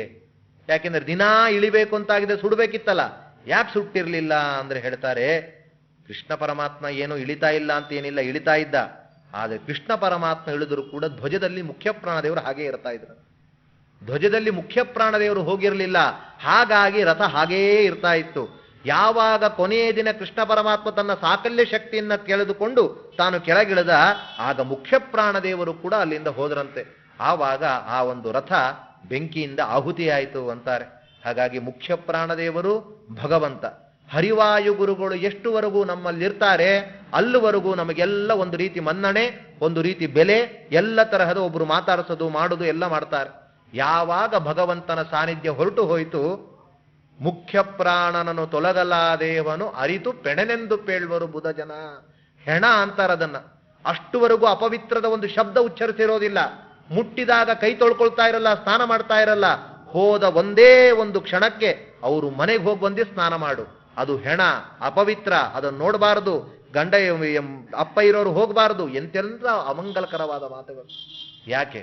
ಭಗವಂತನ ವಾಯುದೇವರ ಸಾನ್ನಿಧ್ಯ ಇಲ್ಲ, ಅದಕ್ಕೆ ಅಂತಹ ತುಚ್ಛವಾದದ್ದು ಪ್ರಾಪ್ತಿಯಾಯಿತು. ಹಿತ್ತಲ ಕಸಕ್ಕಿಂತ ಕಡೆಯಾಯಿತಿ ದೇಹ. ಏನಾದ್ರೂ ಒಂದು ಮದ್ದು ಮಾಡಿಕೊಳ್ಳುವುದು ಹಿತ್ತದ ಕಸದಿಂದ, ಅದಕ್ಕಿಂತಲೂ ಕೂಡ ಕಡೆಯಾಗ್ತಾ ಇದೆ. ಅದು ಭಗವಂತನ ದೊಡ್ಡ ಅನುಗ್ರಹದಿಂದ. ಹಾಗಾಗಿ ನಮ್ಮ ಈ ರಥಕ್ಕೆಲ್ಲ ಭಗವಂತ ಬಂದು ಕೂಡಬೇಕು ಅಂದ್ರೆ ಅದು ಶುದ್ಧವಾಗಿರಬೇಕು. ಹಾಗಾದ್ರೆ ಕರ್ಮಾಚರಣೆಗಳಿಂದ ಈ ಮಥುರಾ ಎಂಬುವ ದೇಹವನ್ನ ನಾವು ಶುದ್ಧ ಮಾಡಿಕೊಳ್ಬೇಕು. ಅದು ಶುದ್ಧ ಹೇಗೆ? ಜ್ಞಾನ ಭಕ್ತಿಗಳ ಸಮಾಗಮ ಆಗಬೇಕು. ವಸುದೇವ ದೇವಕ್ರೆ ಸಮಾಗಮ ಆಯಿತು ಅಂದ ಮಾತ್ರಕ್ಕೆ ಕೃಷ್ಣ ಉದಯಿಸಲಿಲ್ಲ. 6 ಜನ ಮಕ್ಕಳನ್ನ ತ್ಯಾಗ ಮಾಡಿದರು. 6 ಜನ ಮಕ್ಕಳನ್ನ ಹೋಗಿ ಹೋಗಿ ಸಮರ್ಪಣೆ ಮಾಡ್ತಾ ಇದ್ದ. ಹಾಗಾಗಿ ನಾವು ಕೂಡ ಈ ಮಥುರಾ ಎಂಬುವ ದೇಹವನ್ನ ಕರ್ಮಾದಿಗಳಿಂದ ಶುದ್ಧ ಮಾಡಿ ಜ್ಞಾನ ಭಕ್ತಿಗಳಿಂದ ಕೂಡಿಕೊಂಡು ಇದನ್ನ ನಾವು 6 ತ್ಯಾಗ ಮಾಡಬೇಕು. ಅಡಿಷಡ್ವರ್ಗಗಳನ್ನ ತ್ಯಾಗ ಮಾಡಬೇಕು. ತ್ಯಾಗ ಮಾಡಿದಾಗಲೂ ಕೃಷ್ಣ ಬರಲಿಲ್ಲ. ಬಲರಾಮನ ಅವತಾರ ಆಗಬೇಕು. ಬಲರಾಮ ಅಂದ್ರೆ ಶೇಷದೇವರು. ಪ್ರತಿಯೊಂದು ಪುರಾಣಗಳಲ್ಲೂ ಕೂಡ ನರಂಚೈವ ನರೋತ್ತಮಂ ದೇವೀಂ ಸರಸ್ವತೀಂ ವ್ಯಾಸಂ. ನರ ಅಂದ್ರೆ ಶೇಷದೇವರು. ಎಲ್ಲ ಸತ್ಸಿದ್ಧಾಂತಕ್ಕೆ ಹರಿಸರ್ವೋತ್ತಮ ಎಂಬುವಂತಹ ಜ್ಞಾನ ಕೊಡುವಂಥವರೇ ಶೇಷದೇವರು. ಹಾಗಾಗಿ ಸತ್ಸಿದ್ಧಾಂತದ ಶ್ರವಣ ಆಗಬೇಕು. ಸತ್ಸಿದ್ಧಾಂತ ಮಧುರ ಎಂಬ ಪಟ್ಟಣದಲ್ಲಿ ದೇಹದಿಂದಾಗಿ ಆ ದೇಹವನ್ನ ಕರ್ಮಾದಿಗಳಿಂದ ಪವಿತ್ರ ಮಾಡಿಕೊಳ್ಬೇಕು. ಅದರಲ್ಲಿ ಜ್ಞಾನ ಭಕ್ತಿಗಳ ಸಮಾಗಮ ಆಗಬೇಕು. ಅರಿಷಡ್ವರ್ಗಗಳನ್ನ ಬಿಡಬೇಕು. ಆಮೇಲೆ ಸತ್ಸಿದ್ಧಾಂತ ಭಗವಂತನ ಕಥೆಯನ್ನ ಕೇಳಬೇಕು. ಇದರಿಂದ ದೇಹವನ್ನು ನಾವು ಶುದ್ಧಗೊಳಿಸಿದಷ್ಟು ಅಲ್ಲಿ ಭಗವಂತನ ಸಾನ್ನಿಧ್ಯ ಜಾಸ್ತಿ ಆಗ್ತದೆ. ಆಗ ಕೃಷ್ಣ ಪರಮಾತ್ಮನ ಆವಿರ್ಭಾವ ಆಯಿತು. ಹೀಗೆ ನಮ್ಮ ಈ ದೇಹದಲ್ಲೂ ಕೂಡ ಭಗವಂತನ ಆವಿರ್ಭಾವವನ್ನು ನಾವೆಲ್ಲ ಮಾಡಿಕೊಳ್ಬೇಕು. ಹಾಗಾಗಿ ಭಗವಂತ ವಿಶೇಷವಾಗಿರುವ ಅನುಗ್ರಹವನ್ನ ಆಗ ಮಾಡ್ತಾನೆ. ಗೀತೆಯಲ್ಲಿ ಭಗವಂತ ಜೀವನಿಗೂ ಪರಮಾತ್ಮನಿಗೂ ಏನು ಸಂಬಂಧ ಅಂತ ಕೇಳಿದರೆ, ನಿನಗೂ ಭಗವಂತನ ಹೇಗೆ ಸಂಬಂಧ ಅಂದ್ರೆ ಹೇಳಬೇಕು, ಬಿಂಬ ಪ್ರತಿಬಿಂಬ ಭಾವ ಸಂಬಂಧ ಅನ್ನಬೇಕು. ಸ್ವಾಮಿ ದಾಸ್ಯ ಭಾವ ಸಂಬಂಧ, ಬಿಂಬ ಪ್ರತಿಬಿಂಬ ಭಾವ ಸಂಬಂಧ. ಅವನೆಲ್ಲ ಭಗವಂತ ಬಿಂಬ, ನಾವು ಅವರ ಪ್ರತಿಬಿಂಬರು. ನೋಡಿ, ಭಗವಂತ ಗೀತೆಯಲ್ಲಿ ಇಷ್ಟೇ ಹೇಳಿದ್ದು, ಅದರಿಂದ ಎಷ್ಟು ಅರ್ಥ ಹೊರಹೊಮ್ಮುತ್ತದೆ ಅಂದ್ರೆ, ಬಿಂಬ ಪ್ರತಿಬಿಂಬ, ಭಗವಂತ ಬಿಂಬ, ನಾವು ಪ್ರತಿಬಿಂಬರು ಅಂದ್ರೆ ಏನಾಯ್ತು? ನಮ್ಮ ಮುಖವನ್ನ ನಾವು ಕನ್ನಡಿಯಲ್ಲಿ ನೋಡ್ಕೊಳ್ತೇವೆ. ನಮ್ಮ ಮುಖವನ್ನ ಹೇಗೆ ನೋಡ್ತೇವೋ ಆ ಮುಖ ಹೇಗಿರುತ್ತೋ ಹಾಗೇ ತೋರಿಸ್ತದೆ ಕನ್ನಡಿ. ಹಾಗಾದ್ರೆ ಬಿಂಬದ ಅಧೀನ ಪ್ರತಿಬಿಂಬ. ನಾವೇನಾದ್ರೂ ಕೈ ಹೀಗೆ ಮಾಡಿದ್ರೆ ಪ್ರತಿಬಿಂಬವೂ ಮಾಡ್ತದೆ. ನಾವೇನೋ ಅದರಿಂದಾಗಿ ಹೀಗೆ ಈ ಕಡೆ ಬಂದ್ರೆ ಅದು ಈ ಕಡೆ ಬರ್ತದೆ. ಹಾಗಾದ್ರೆ ಬಿಂಬದ ಅಧೀನ ಪ್ರತಿಬಿಂಬ ಅಂತ ಒಂದು. ಇನ್ನೊಂದು, ಬಿಂಬ ಶುದ್ಧ, ಪ್ರತಿಬಿಂಬ ಕಳಂಕಿತ ಆಗಬಹುದು. ಬಿಂಬ ಏನಾಗಿರ್ತದೆ, ನಮ್ಮ ಮುಖ ಸುಂದರವಾಗಿರ್ತದೆ, ಚೆನ್ನಾಗಿರ್ತದೆ. ಆದರೆ ಕಶ್ಮಲವಾದ ಕನ್ನಡಿಯಲ್ಲಿ ನಾವು ನೋಡಿದರೆ ನಮ್ಮ ಪ್ರತಿಬಿಂಬವು ಕಶ್ಮಲ ಆಗ್ತದೆ. ಹಾಗಾದರೆ ಬಿಂಬ ಶುದ್ಧ, ಪ್ರತಿಬಿಂಬ ಎಂಬುವಂಥದ್ದು ದೋಷಪೂರಿತವಾಗ್ತದೆ, ದೋಷದಿಂದ ಕೂಡಿರುತ್ತದೆ. ಇನ್ನು ಬಿಂಬ ಎಂಬುವಂಥದ್ದು ಸ್ವತಂತ್ರ. ಅದೇ ಬಿಂಬ ಎಂಬುವಂಥದ್ದು ಸ್ವತಂತ್ರ, ಪ್ರತಿಬಿಂಬ ಎಂಬುವಂಥದ್ದು ಅಧೀನ. ಹಾಗೆ ಭಗವಂತ ಬಿಂಬ ಅಂದ್ರೆ ಆ ಭಗವಂತನು ಸ್ವತಂತ್ರ, ಅವನ ಅಧೀನ ನಾವು. ಬಿಂಬವು ದೋಷ ರಹಿತವಾಗಿರುವಂಥದ್ದು, ಪ್ರತಿಬಿಂಬಕ್ಕೆ ದೋಷ ಎಂಬುವಂಥದ್ದು ಇದೆ. ಹಾಗಾಗಿ ಇಂತಹ ಬಿಂಬ ಪ್ರತಿಬಿಂಬ ಭಾವವನ್ನು ತೋರಿಸಿಕೊಟ್ಟಿದ್ದಾನೆ. ಕೃಷ್ಣ ಪರಮಾತ್ಮನನ್ನ ಒಂದು ಪ್ರಶ್ನೆ ಮಾಡ್ತಾನೆ ಅರ್ಜುನನನ್ನು. ಕೃಷ್ಣ ನೀನು ಅರ್ಜುನ, ನೀನು ಇಷ್ಟು ದುಃಖವನ್ನ ಪಡ್ತಾ ಇದ್ದಿ, ಯಾವುದಕ್ಕೋಸ್ಕರ ನೀನು ದುಃಖ ಪಡ್ತಾ ಇದ್ದಿ? ಅಶ್ವತ್ಥಾಮಾದಿಗಳು ನಿಮ್ಮ ಅಜ್ಜ ಅಂದರು, ದೊಡ್ಡಪ್ಪಂದರು, ಚಿಕ್ಕಪ್ಪಂದರು ಎಲ್ಲ ಇದ್ದಾರೆ, ಅವರು ಸಾಯ್ತಾರೆ ಅಂತ ಯುದ್ಧ ಮಾಡ್ಲಿಕ್ಕೆ ನೀನು ಹೆದರ್ತಾ ಇದ್ದಿ, ಯಾಕೆ ದುಃಖ ಅಂತ ಕೇಳ್ತಾನೆ. ಇದನ್ನ ಗೀತಾ ವಿವೃತಿಕಾರರು ತುಂಬಾ ಚೆನ್ನಾಗಿ ವಿವರಣೆ ಮಾಡಿದ್ದಾರೆ. ದೇಹನಾಶದಿಂದಾಗಿ ನಿನಗೆ ದುಃಖನೋ, ಅಥವಾ ಜೀವನಾಶ ಆಗ್ತಾನೆ ಅಂತ ದುಃಖನೋ, ಅಥವಾ ಜೀವನೇ ದೇಹ ಅದು ನಾಶ ಆಗ್ತದೆ ಅಂತ ದುಃಖನೋ. 3 ವಿಕಲ್ಪಗಳನ್ನ ಮಾಡ್ತಾನೆ. ಜೀವನಾಶ ಆಗಿಬಿಡ್ತಾನೆ. ನಾನೇನಾದ್ರೂ ಅಶ್ವತ್ಥಾಮಾಚಾರ್ಯರು, ದ್ರೋಣ, ಭೀಷ್ಮ, ಕೃಪಾಚಾರ್ಯರಿಗೆ ಬಾಣ ಬಿಟ್ರೆ ಅವರ ಜೀವನಾಶ ಆಗಿಬಿಡ್ತದೆ, ಹಾಗಾಗಿ ದುಃಖ ಅಂತ ಪಡ್ತೇನೆ ಅಂದ್ರೆ ಇದು ಸರಿಯಲ್ಲ ಅಂತ. ಯಾಕೆಂದ್ರೆ ಅಚ್ಛೇದ್ಯೋ ಎಂ ಅದಾಖ್ಯೋ ಎಂ, ಇವರು ಅಚ್ಛೇದ್ಯರು, ಜೀವಕ್ಕೆ ಎಂದೆಂದು ಸಾವಿಲ್ಲ. ಜೀವ ಅನಾದಿ ನಿತ್ಯ, ಅನಾದಿ ನಿತ್ಯವಾಗಿರುವಂತಹ ಜೀವ ಸಾಯ್ತದೆ, ಅದಕ್ಕೆ ಸತ್ತು ಹೋಗ್ತದೆ ಅಂತ ದುಃಖ ಪಡಬೇಕಾಗಿಲ್ಲ. ಅದನ್ನ ನೀನು ಏನು ಮಾಡಿದ್ರು ಕೂಡ ಅದಕ್ಕೇನೇನೇನೂ ಆಗಲ್ಲ. ಹಾಗಾಗಿ ನೀನು ಆ ಜೀವ ಸಾಯ್ತದೆ ಎಂಬುದಾಗಿ ದುಃಖ ಪಡುವಂಥದ್ದು ಸರಿಯಲ್ಲ. ಇಲ್ಲ, ನಾನೇನಾದ್ರೂ ಬಾಣ ಬಿಟ್ರೆ ಅವರುಗಳ ದೇಹವೇ ನಾಶ ಆಗ್ಬಿಡ್ತದೆ, ಹಾಗಾಗಿ ದುಃಖ ಪಡ್ತೇನೆ ಅಂದ್ರೆ ಅದು ಕೂಡ ಸರಿಯಲ್ಲ. ಯಾಕೆ ಅಂದ್ರೆ ಕೌಮಾರಂ ಯೌವನಂ ಜರ ತಥಾ ದೇಹಾಂತರ ಪ್ರಾಪ್ತಿ ಧೀರಸ್ತತ್ರ ನ ಮುಖ್ಯತಿ. ನೀನು ದೇಹನಾಶ ಆದಾಗ ದುಃಖ ಪಡ್ತೀ ಅಂದ್ರೆ ನೀನು ನಿಜವಾಗ್ಲೂ ಕೂಡ ಮೂರ್ಖ ಅಂತ ಕರಿಬೇಕು ನಿನ್ನನ್ನು. ಯಾಕೆ ಅಂದ್ರೆ ನಿನ್ನ ಬಾಲಕನಾದಾಗ ಒಂದು ದೇಹ ಇತ್ತು, ಬಾಲ್ಯಾವಸ್ಥೆಯ ದೇಹ, ಯೌವನಾವಸ್ಥೆಯ ದೇಹ ಬರ್ತದೆ, ಆಮೇಲೆ ಮುಪ್ಪಿನ ಅವಸ್ಥೆಯ ದೇಹ ಬರ್ತದೆ. ಯಾರಾದರೂ ಬಾಲ್ಯಾವಸ್ಥೆ ದೇಹನಾಶ ಆಯಿತು ಅಂತ ಅಳ್ತಾರ? ಯಾರು ಅಳೋದಿಲ್ಲ. ಇನ್ನೂ ಮಗ ಬೆಳೀತಾ ಇದ್ದಾನೆ ಅಂತ ಖುಷಿ ಪಡ್ತಾರೆ. ಹಾಗಾಗಿ ದೇಹನಾಶದಿಂದ ದುಃಖ ಎಂಬುದು ಸರಿಯೇ ಅಲ್ಲ.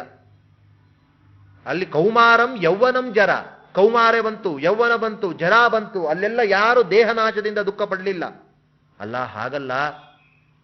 ದೇಹನಾಶದಿಂದ ದುಃಖ ಅಂದ್ರೆ ಅವರೊಂದಿಗೆ ಮಾತನಾಡುವುದು, ಅವರನ್ನ ಮುಟ್ಟೋದು, ಅವರನ್ನ ನೋಡೋದು, ಇದು ಹೋಗ್ಬಿಡ್ತದಲ್ಲ, ಅದಕ್ಕೆ ದುಃಖ ಪಡ್ತೇನೆ ಅಂದ್ರೆ ಆಗ ಕೃಷ್ಣ ಪರಮಾತ್ಮ ಹೇಳ್ತಾನೆ, ಅದು ನಿನ್ನ ಅಜ್ಞಾನ ಅಂತಾನೆ. ನೀನು ಅವರನ್ನ ನೋಡಿದಾಗ ಸಂತೋಷ ಪಡುದು, ಅವರೊಂದಿಗೆ ಮಾತನಾಡಿದಾಗ ಸಂತೋಷ ಪಡ್ತಾ ಇದ್ದಿ ಅಂದ್ರೆ ಅವರಂತೆಯೇ 100 ಜನರನ್ನ ನೀನು ನೋಡ್ತಾ ಇದ್ದಿ, 100 ಜನರನ್ನು ಮಾತಾಡಿಸ್ತಾ ಇದ್ದಿ. ಆದ್ರೆ ಆ ಜನರನ್ನ ನೋಡಿದಾಗ ಮಾತ್ರವೇ ನಿನ್ಗೆ ಸಂತೋಷ ಆಗ್ತಾ ಇದೆ. 4-5 ಜನ ಬಂದಿರ್ತಾರೆ, ಅದರಲ್ಲಿ ಕೆಲವರನ್ನು ನೋಡಿದ್ರೆ ಆಗ್ತಾ ಇರೋದಿಲ್ಲ. ಯಾಕೆ? ನೋಡೋ ದೃಷ್ಟಿ ಎಲ್ಲ ಒಂದೇ, ಆದ್ರೆ ನೋಡುವಾಗ ವ್ಯಕ್ತಿಗಳಲ್ಲಿ ಮಾತ್ರ ಕೆಲವರಲ್ಲಿ ಪ್ರೀತಿ, ಕೆಲವರಲ್ಲಿ ದ್ವೇಷ. ಯಾಕೆ ಅಂದ್ರೆ ನೀನು ಅವರ ಮೇಲೆ ಅಭಿಮಾನ ಇಟ್ಟಿದ್ದಿ ಅಂತಾನೆ ಕೃಷ್ಣ. ಮಾತ್ರ ಸ್ಪರ್ಶಾಸ್ತು ಕೌಂತೆಯ ಶೀತೋಷ್ಣ ಸುಖ ದುಃಖದಾಹ ಆಗಮ ಪಾಯಿನೋ ನಿತ್ಯಾಹ ತಾನ್ ತಿತಿಕ್ಷಸ್ವ ಭಾರತ. ಕೃಷ್ಣ ಅರ್ಜುನ ಮಾತ್ರ ಸ್ಪರ್ಶಗಳು, ಎಲ್ಲ ತರಹದ ಒಂದು ಅಭಿಮಾನ ಇಟ್ಟಿದ್ದಿ. ನೋಡುವ ವ್ಯಕ್ತಿಗಳೆಲ್ಲರನ್ನೂ ನೋಡ್ತಾ ಇದ್ದಿ, ಅವರಲ್ಲಿ ಮಾತಾಡಿಸ್ತಾ ಇದ್ದಿ. ಆದ್ರೆ ಕೆಲವು ವ್ಯಕ್ತಿಗಳಲ್ಲಿ ಮಾತ್ರ ನಿನಗೆ ಪ್ರೀತಿ ಇದೆ ಅಂದ್ರೆ ಆ ವ್ಯಕ್ತಿಗಳಲ್ಲಿ ಅಭಿಮಾನ ಇದೆ. ಆ ಅಭಿಮಾನ ಎಂಬ ಅಟ್ಯಾಚ್ಮೆಂಟ್ ಅನ್ನ ಕಳಿಸ್ಕೊಂಡ್ಬಿಡಷ್ಟೆ, ಆಗ ನಿನಗೆ ದುಃಖ ಆಗಲ್ಲ. ಹಾಗಾಗಿ ದೇಹನಾಶದಿಂದ ಶೋಕ ಎಂಬುವಂಥದ್ದು ಸರಿಯಲ್ಲ. ಅಲ್ಲ, ಈ ದೇಹನಾಶ ಆದ್ರೆ ಅವರಿಗೆ ಒಳ್ಳೆ ದೇಹ ಬರ್ತದೆ, ಅದಕ್ಕೋಸ್ಕರ ದುಃಖ ಪಡಬೇಡ ಅಂತ ಹೇಳ್ತೆ ಕೃಷ್ಣ. ಆದ್ರೆ ಅಶ್ವತ್ಥಾಮಾಚಾರ್ಯರು, ಭೀಷ್ಮಾಚಾರ್ಯರಿಗೆಲ್ಲ ಇದಕ್ಕಿಂತಲೂ ಕಳಪೆ ದೇಹ ಬಂದ್ರೆ ಏನ್ ಮಾಡೋದು ಅಂತ ಹೇಳಿದ್ರೆ ಕೃಷ್ಣ ಹೇಳ್ತಾನೆ, ಅವರು ಜ್ಞಾನಿಗಳು, ಹಾಗಾಗಿ ಅವರಿಗೆ ಒಳ್ಳೆಯ ದೇಹವೇ ಬರ್ತದೆ, ಅದರಿಂದ ನೀನು ದುಃಖಗೊಳ್ಳೇಬೇಡ. ಹಳೆಯದಾದ ಮನೆಯನ್ನ ಬಿಟ್ಟು ಹೊಸದಾದ ಮನೆಯನ್ನ ಪ್ರವೇಶ ಮಾಡಿದಾಗ, ಹಳೆಯ ಬಟ್ಟೆಯನ್ನ ಬಿಟ್ಟು ಹೊಸದಾದ ಬಟ್ಟೆಯನ್ನು ಉಡುವಾಗ ಯಾರಾದರೂ ದುಃಖದಿಂದ ಪ್ರವೇಶ ಮಾಡೋದು, ಉಡೋದು ಮಾಡ್ತಾರಾ? ಇಲ್ಲ. ಹಾಗಾಗಿ ಅದನ್ನಕ್ಕೂ ಕೂಡ ನೀನು ದುಃಖವನ್ನ ಪಡೆಯೋದು ಸರಿಯಲ್ಲ. ಇಲ್ಲ, ದೇಹವೇ ಆತ್ಮ, ಹಾಗಾಗಿ ದೇಹ ಹೋಯ್ತು ಅಂದ್ರೆ ಆತ್ಮ ಹೋಗ್ಬಿಡ್ತಾನೆ, ಮತ್ತೆ ಯಾವತ್ತು ನನಗೆ ಅವನು ಕಣ್ಣಿಗೆ ಗೋಚರನಾಗೋಲ್ಲ, ಹಾಗಾಗಿ ದುಃಖ ಅಂತೀರಂದ್ರೆ ಇದು ನಿನ್ನ ಮಿಥ್ಯಾಜ್ಞಾನ. ದೇಹವೇ ಆತ್ಮ ಅಲ್ಲ ಅಂತಾನೆ. ಯಾಕೆಂದ್ರೆ ಬ್ರಾಹ್ಮಣೋ ಎಂ ಶೂದ್ರೋ ಎಂ ಅಂತಾರೆ ರಾಘವೇಂದ್ರ ತೀರ್ಥರು. ನಮಗೇನು ಪ್ರತೀತಿ ಇದೆ, ನೀವ್ಯಾರು ಅಂದ್ರೆ ನಾನು ಬ್ರಾಹ್ಮಣ ಅಂತೇವೆ. ಬ್ರಾಹ್ಮಣ ಅದು ದೇಹಕ್ಕೆ ಸಂಬಂಧಪಟ್ಟ ಗುಣವೇ ಹೊರತು ಜೀವಕ್ಕೆ ಸಂಬಂಧಪಟ್ಟದ್ದಲ್ಲ. ಇದಕ್ಕಿಂತಲೂ ಹಿಂದೆ ಯಾವ ಜಾತಿ ನಾಯಿಯಾಗಿತ್ತೋ, ಯಾವ ಜಾತಿಯಲ್ಲಿ ಹುಟ್ಟಿದ್ದೇವೋ ಗೊತ್ತಿಲ್ಲ. ನಾವು ಏನೋ ಭಗವಂತನ ಅನುಗ್ರಹದಿಂದ ಈ ಬ್ರಾಹ್ಮಣ ಜನ್ಮವನ್ನು ಹೊಂದಿದ್ದೇವೆ. ಹಾಗಾಗಿ ಬ್ರಾಹ್ಮಣೋ ಎಂ ಶೂದ್ರೋ ಎಂ ಎಂಬುವಂತಹ ಮಾತನ್ನ ನಾವು ಆಡ್ತಾ ಇದ್ದೇವೆ ಅಂದ್ರೆ ಅದು ದೇಹಕ್ಕೆ ಸಂಬಂಧಪಟ್ಟದ್ದು. ಹಾಗಾಗಿ ದೇಹಕ್ಕೂ ಜೀವವು ಬೇರೆ ಬೇರೆಯೇ ಆಗಿರ್ತದೆ. ಮತ್ತು ಇದು ನನ್ನ ಶರೀರ ಅಂತವೆ. ಯಾರಾದ್ರೂ ನಾನೇ ಶರೀರ ಅಂತ ಯಾರಾದ್ರೂ ಅಂತಾರ? ನಾನೇ ಜೀವ ಆಗಿದ್ರೆ, ಜೀವ ದೇಹವು ಒಂದೇ ಆಗಿತ್ತು ಅಂತಾದ್ರೆ ನಾನೇ ಶರೀರ ಅಂತ ಹೇಳಬೇಕೆ ಹೊರತು ಇದು ನನ್ನ ಶರೀರ, ಇದು ನನ್ನ ಮೈಯಿ ಎಂಬುದಾಗಿ ಹೇಳಲೇಬಾರದು. ಇದು ನನ್ನ ವಾಚು ಅಂತೇವೆ. ಯಾಕೆ? ವಾಚು ಬೇರೆ, ನಾವು ಬೇರೆ. ಹಾಗಾದ್ರೆ ನಾನೇ ದೇಹ ಅಂತೇವೆ ಅಂದ್ರೆ ನಾನು ಬೇರೆ, ಈ ದೇಹ ಬೇರೆ ಎಂಬುದು ಪ್ರತಿಯೊಬ್ಬ ವ್ಯಕ್ತಿಗೂ ತಿಳಿಯುವಂಥದ್ದೇ ಆಗಿದೆ. ಹಾಗಾಗಿ ಇಂತಹ ಒಂದು ಪ್ರತೀತಿಗಳಿಂದ ನಾವು ಮಾತನಾಡುವಂತಹ ಒಂದು ಕ್ರಮದಿಂದ ಜೀವ ದೇಹಕ್ಕೂ ಬೇರೆ ಬೇರೆ ಭೇದ ಇದೆ.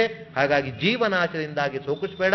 ನಿನಗೆ ಶೋಕಕ್ಕೆ ಮೂಲ ಹೇತು ಅಭಿಮಾನ, ಅದನ್ನ ಬಿಡು ಕೃಷ್ಣ ಅರ್ಜುನ ಅಂತ ಹೀಗೆ ಒಳ್ಳೆಯ ರೀತಿಯಲ್ಲಿ ಭಗವಂತ ಉಪದೇಶ ಮಾಡಿದ್ದಾನೆ. ಈ ಪ್ರಕಾರವಾಗಿ ಕೃಷ್ಣ ಪರಮಾತ್ಮನ ಒಂದು ಅನುಗ್ರಹ ಸಿದ್ಧಿ, ಅವನು ನಮ್ಮೆಲ್ಲರ ಮೇಲೆ ತನ್ನ ಒಂದು ಕೃಪಾ ಕಟಾಕ್ಷವನ್ನ ಬೀರಬೇಕು. ಅವನಿಗೆ ಇಷ್ಟವಾಗಿರುವ ಮಾಸದಲ್ಲಿ ಮಾರ್ಗಶೀರ್ಷ ಮಾಸದ ಮಹಿಮೆಯನ್ನ ಯಥಾಮತಿ 6 ದಿನಗಳ ಕಾಲ ಅನುವಾದವನ್ನ ಮಾಡಿದ್ದೇನೆ. ಭಗವಂತ ಈ ಒಂದು ಮಾಸ ಮಹಿಮೆಯಲ್ಲಿ ಅದೇ ನಾನು ಮೊದಲಿಂದ ಹೇಳಿದಂತೆ ಅಲ್ಲಲ್ಲಿ ಭಗವಂತ ಅವರು ಏನು ಮಹಾತ್ಮೆ ಎಂಬುದನ್ನು ಮಾತ್ರ ಪ್ರಕಟ ಮಾಡಿದ್ದಾರೆ. ಅದಕ್ಕೊಂದು ಕಥೆ ಅದನ್ನ ಅವರು ಅದರಲ್ಲಿ ಹೇಳಿಲ್ಲ. ಹಾಗಾಗಿ ಅದಕ್ಕೆ ಸಂಬಂಧಪಟ್ಟ ಕಥೆಗಳನ್ನ ನಾನು ಬೇರೆ ಕಡೆಯಿಂದ ಸಂಗ್ರಹ ಮಾಡಿ ಅದು ಆದಷ್ಟು ಹೇಳಿದ್ದೇ ಹೇಳಿದಂತೆ ಆಗತ್ತೆ ಎಂಬುದನ್ನು ತಿಳಿದು ಅದಕ್ಕೋಸ್ಕರ ಆ ರೀತಿಯಾಗಿ ಹೇಳಿದ್ದೇನೆ. ಏನು ಹೇಳಿದ್ದೇನೆ ಅದೆಲ್ಲವೂ ಕೂಡ ಗುರುಗಳ ಒಂದು ಅನುಗ್ರಹದಿಂದ, ಅವರು ಕೊಟ್ಟ ವಿದ್ಯೆಯಿಂದ ಹೇಳಿದ್ದೇನೆ. ಏನು ತಪ್ಪು ಹೇಳಿದ್ದೇನೆ ಅದೆಲ್ಲ ನನ್ನ ಅಜ್ಞಾನ, ನನ್ನ ಒಂದು ಸೋಮಾರಿತನದಿಂದ ಬಂದಿದೆ ಎಂಬುದಾಗಿ ನಾನು ಹೇಳ್ತಾ ಈ 6 ದಿನಗಳ ಕಾಲ ಮಾಡಿರುವಂತಹ ಈ ಉಪನ್ಯಾಸದಿಂದ ಅಸ್ಮದ್ ಗುರುವಂತರ್ಗತ ಭಾರತೀಯ ಮುಖ್ಯ ಪ್ರಾಣಾಂತರ್ಗತ ಗೋಪಾಲಕೃಷ್ಣ ದೇವರು ಪ್ರೀತರಾಗಿ ಎಲ್ಲ ಭಕ್ತರು ಕೂಡ ಅನೇಕ ಜನರ ಉಪನ್ಯಾಸವನ್ನು ಕೇಳೇ ಇದ್ದೀರಿ. ಆದರೂ ಆ ಕ್ರಮದಲ್ಲಿಯೇ ಬಂದು ಅದು ವಿಶೇಷವಾಗಿ ಅದನ್ನ ಕೇಳ್ತಾ ಇದ್ದೀರಿ ಅಂದ್ರೆ ಆ ಗ್ರಂಥದ ಮೇಲೆ, ಭಗವಂತನ ಮೇಲೆ ಇರುವಂತಹ ವಿಶೇಷವಾದ ಭಕ್ತಿಯೇ ಇದಕ್ಕೆ ಕಾರಣ ಎಂಬುದಾಗಿ ತಿಳಿದು ಬರ್ತಾ ಇದೆ. ಹಾಗಾಗಿ ಎಲ್ಲ ಈ ಒಂದು ಮಾಧ್ವ ಸಂಘದ ಪದಾಧಿಕಾರಿಗಳು ಎಲ್ಲರೂ ಕೂಡ ಈ ಒಂದು ಜ್ಞಾನ ಕಾರ್ಯ ನಿಲ್ಲಬಾರದು ಅಂತ ಎಲ್ಲಿಂದೆಲ್ಲಿಂದೋ ಮುಂಚೆಯೇ ಫೋನ್ ಮಾಡಿ, 2-3 ತಿಂಗಳ ಹಿಂದೆ ಫೋನ್ ಮಾಡಿ, ಆಚಾರ್ಯ ಈಗ ಬರಬೇಕು, ಈ ವಿಷಯ ಬೇಕಾದ್ರೆ ನಿಮಗೆ ಯಾವ್ದು ಇಷ್ಟ ಆ ವಿಷಯನೇ ಹಿಡಿದು ತೊಂದರೆ ಇಲ್ಲ ಅಂತ ಒಟ್ಟು ಜನರಿಗೆ, ಭಕ್ತರಿಗೆ ಜ್ಞಾನ ಕಾರ್ಯದ ಚ್ಯುತಿ ಉಂಟಾಗಬಾರದು ಅಂತ ಮಾಡ್ತಾ ಇದ್ದಾರೆ. ಹಾಗೆ ಎಲ್ಲರೂ ಕೂಡ ಅದಕ್ಕೆ ಪ್ರೋತ್ಸಾಹವನ್ನು ನೀಡ್ತಾ ಇದ್ದೀರಿ. ಇಂತಹ ಜ್ಞಾನ ಪರಂಪರೆ ಮುಂದುವಗಬೇಕು. ಬೇರೆ ಎಲ್ಲ ತರದ ಪರಂಪರೆಯೂ ಬರ್ತಾ ಇರ್ತದೆ, ಆದರೆ ಜ್ಞಾನ ಪರಂಪರೆ ನಿಲ್ಲದೇ ಇರುವಂತೆ ಮಾಡಿದಾಗ ವೇದವ್ಯಾಸ ದೇವರಿಗೆ, ಮಾಸ ನಿಯಾಮಕನಾದ ಕೇಶವನಿಗೆ ಅತ್ಯಂತ ಪ್ರೀತಿ ಎಂಬುದಾಗಿ ಹೇಳ್ತಾ 2 ಮಾತುಗಳನ್ನ ಅಸ್ಮದ್ ಗುರುವಂತರ್ಗದ ಭಾರತ ವೃಕ್ಷ ಪ್ರಾಣಾಂತರ್ಗದ ಭಗವಂತನಿಗೆ ಅರ್ಪಣೆ ಮಾಡ್ತಾ ಇದ್ದೇನೆ. ಶ್ರೀಕೃಷ್ಣ ಅರ್ಪಣ.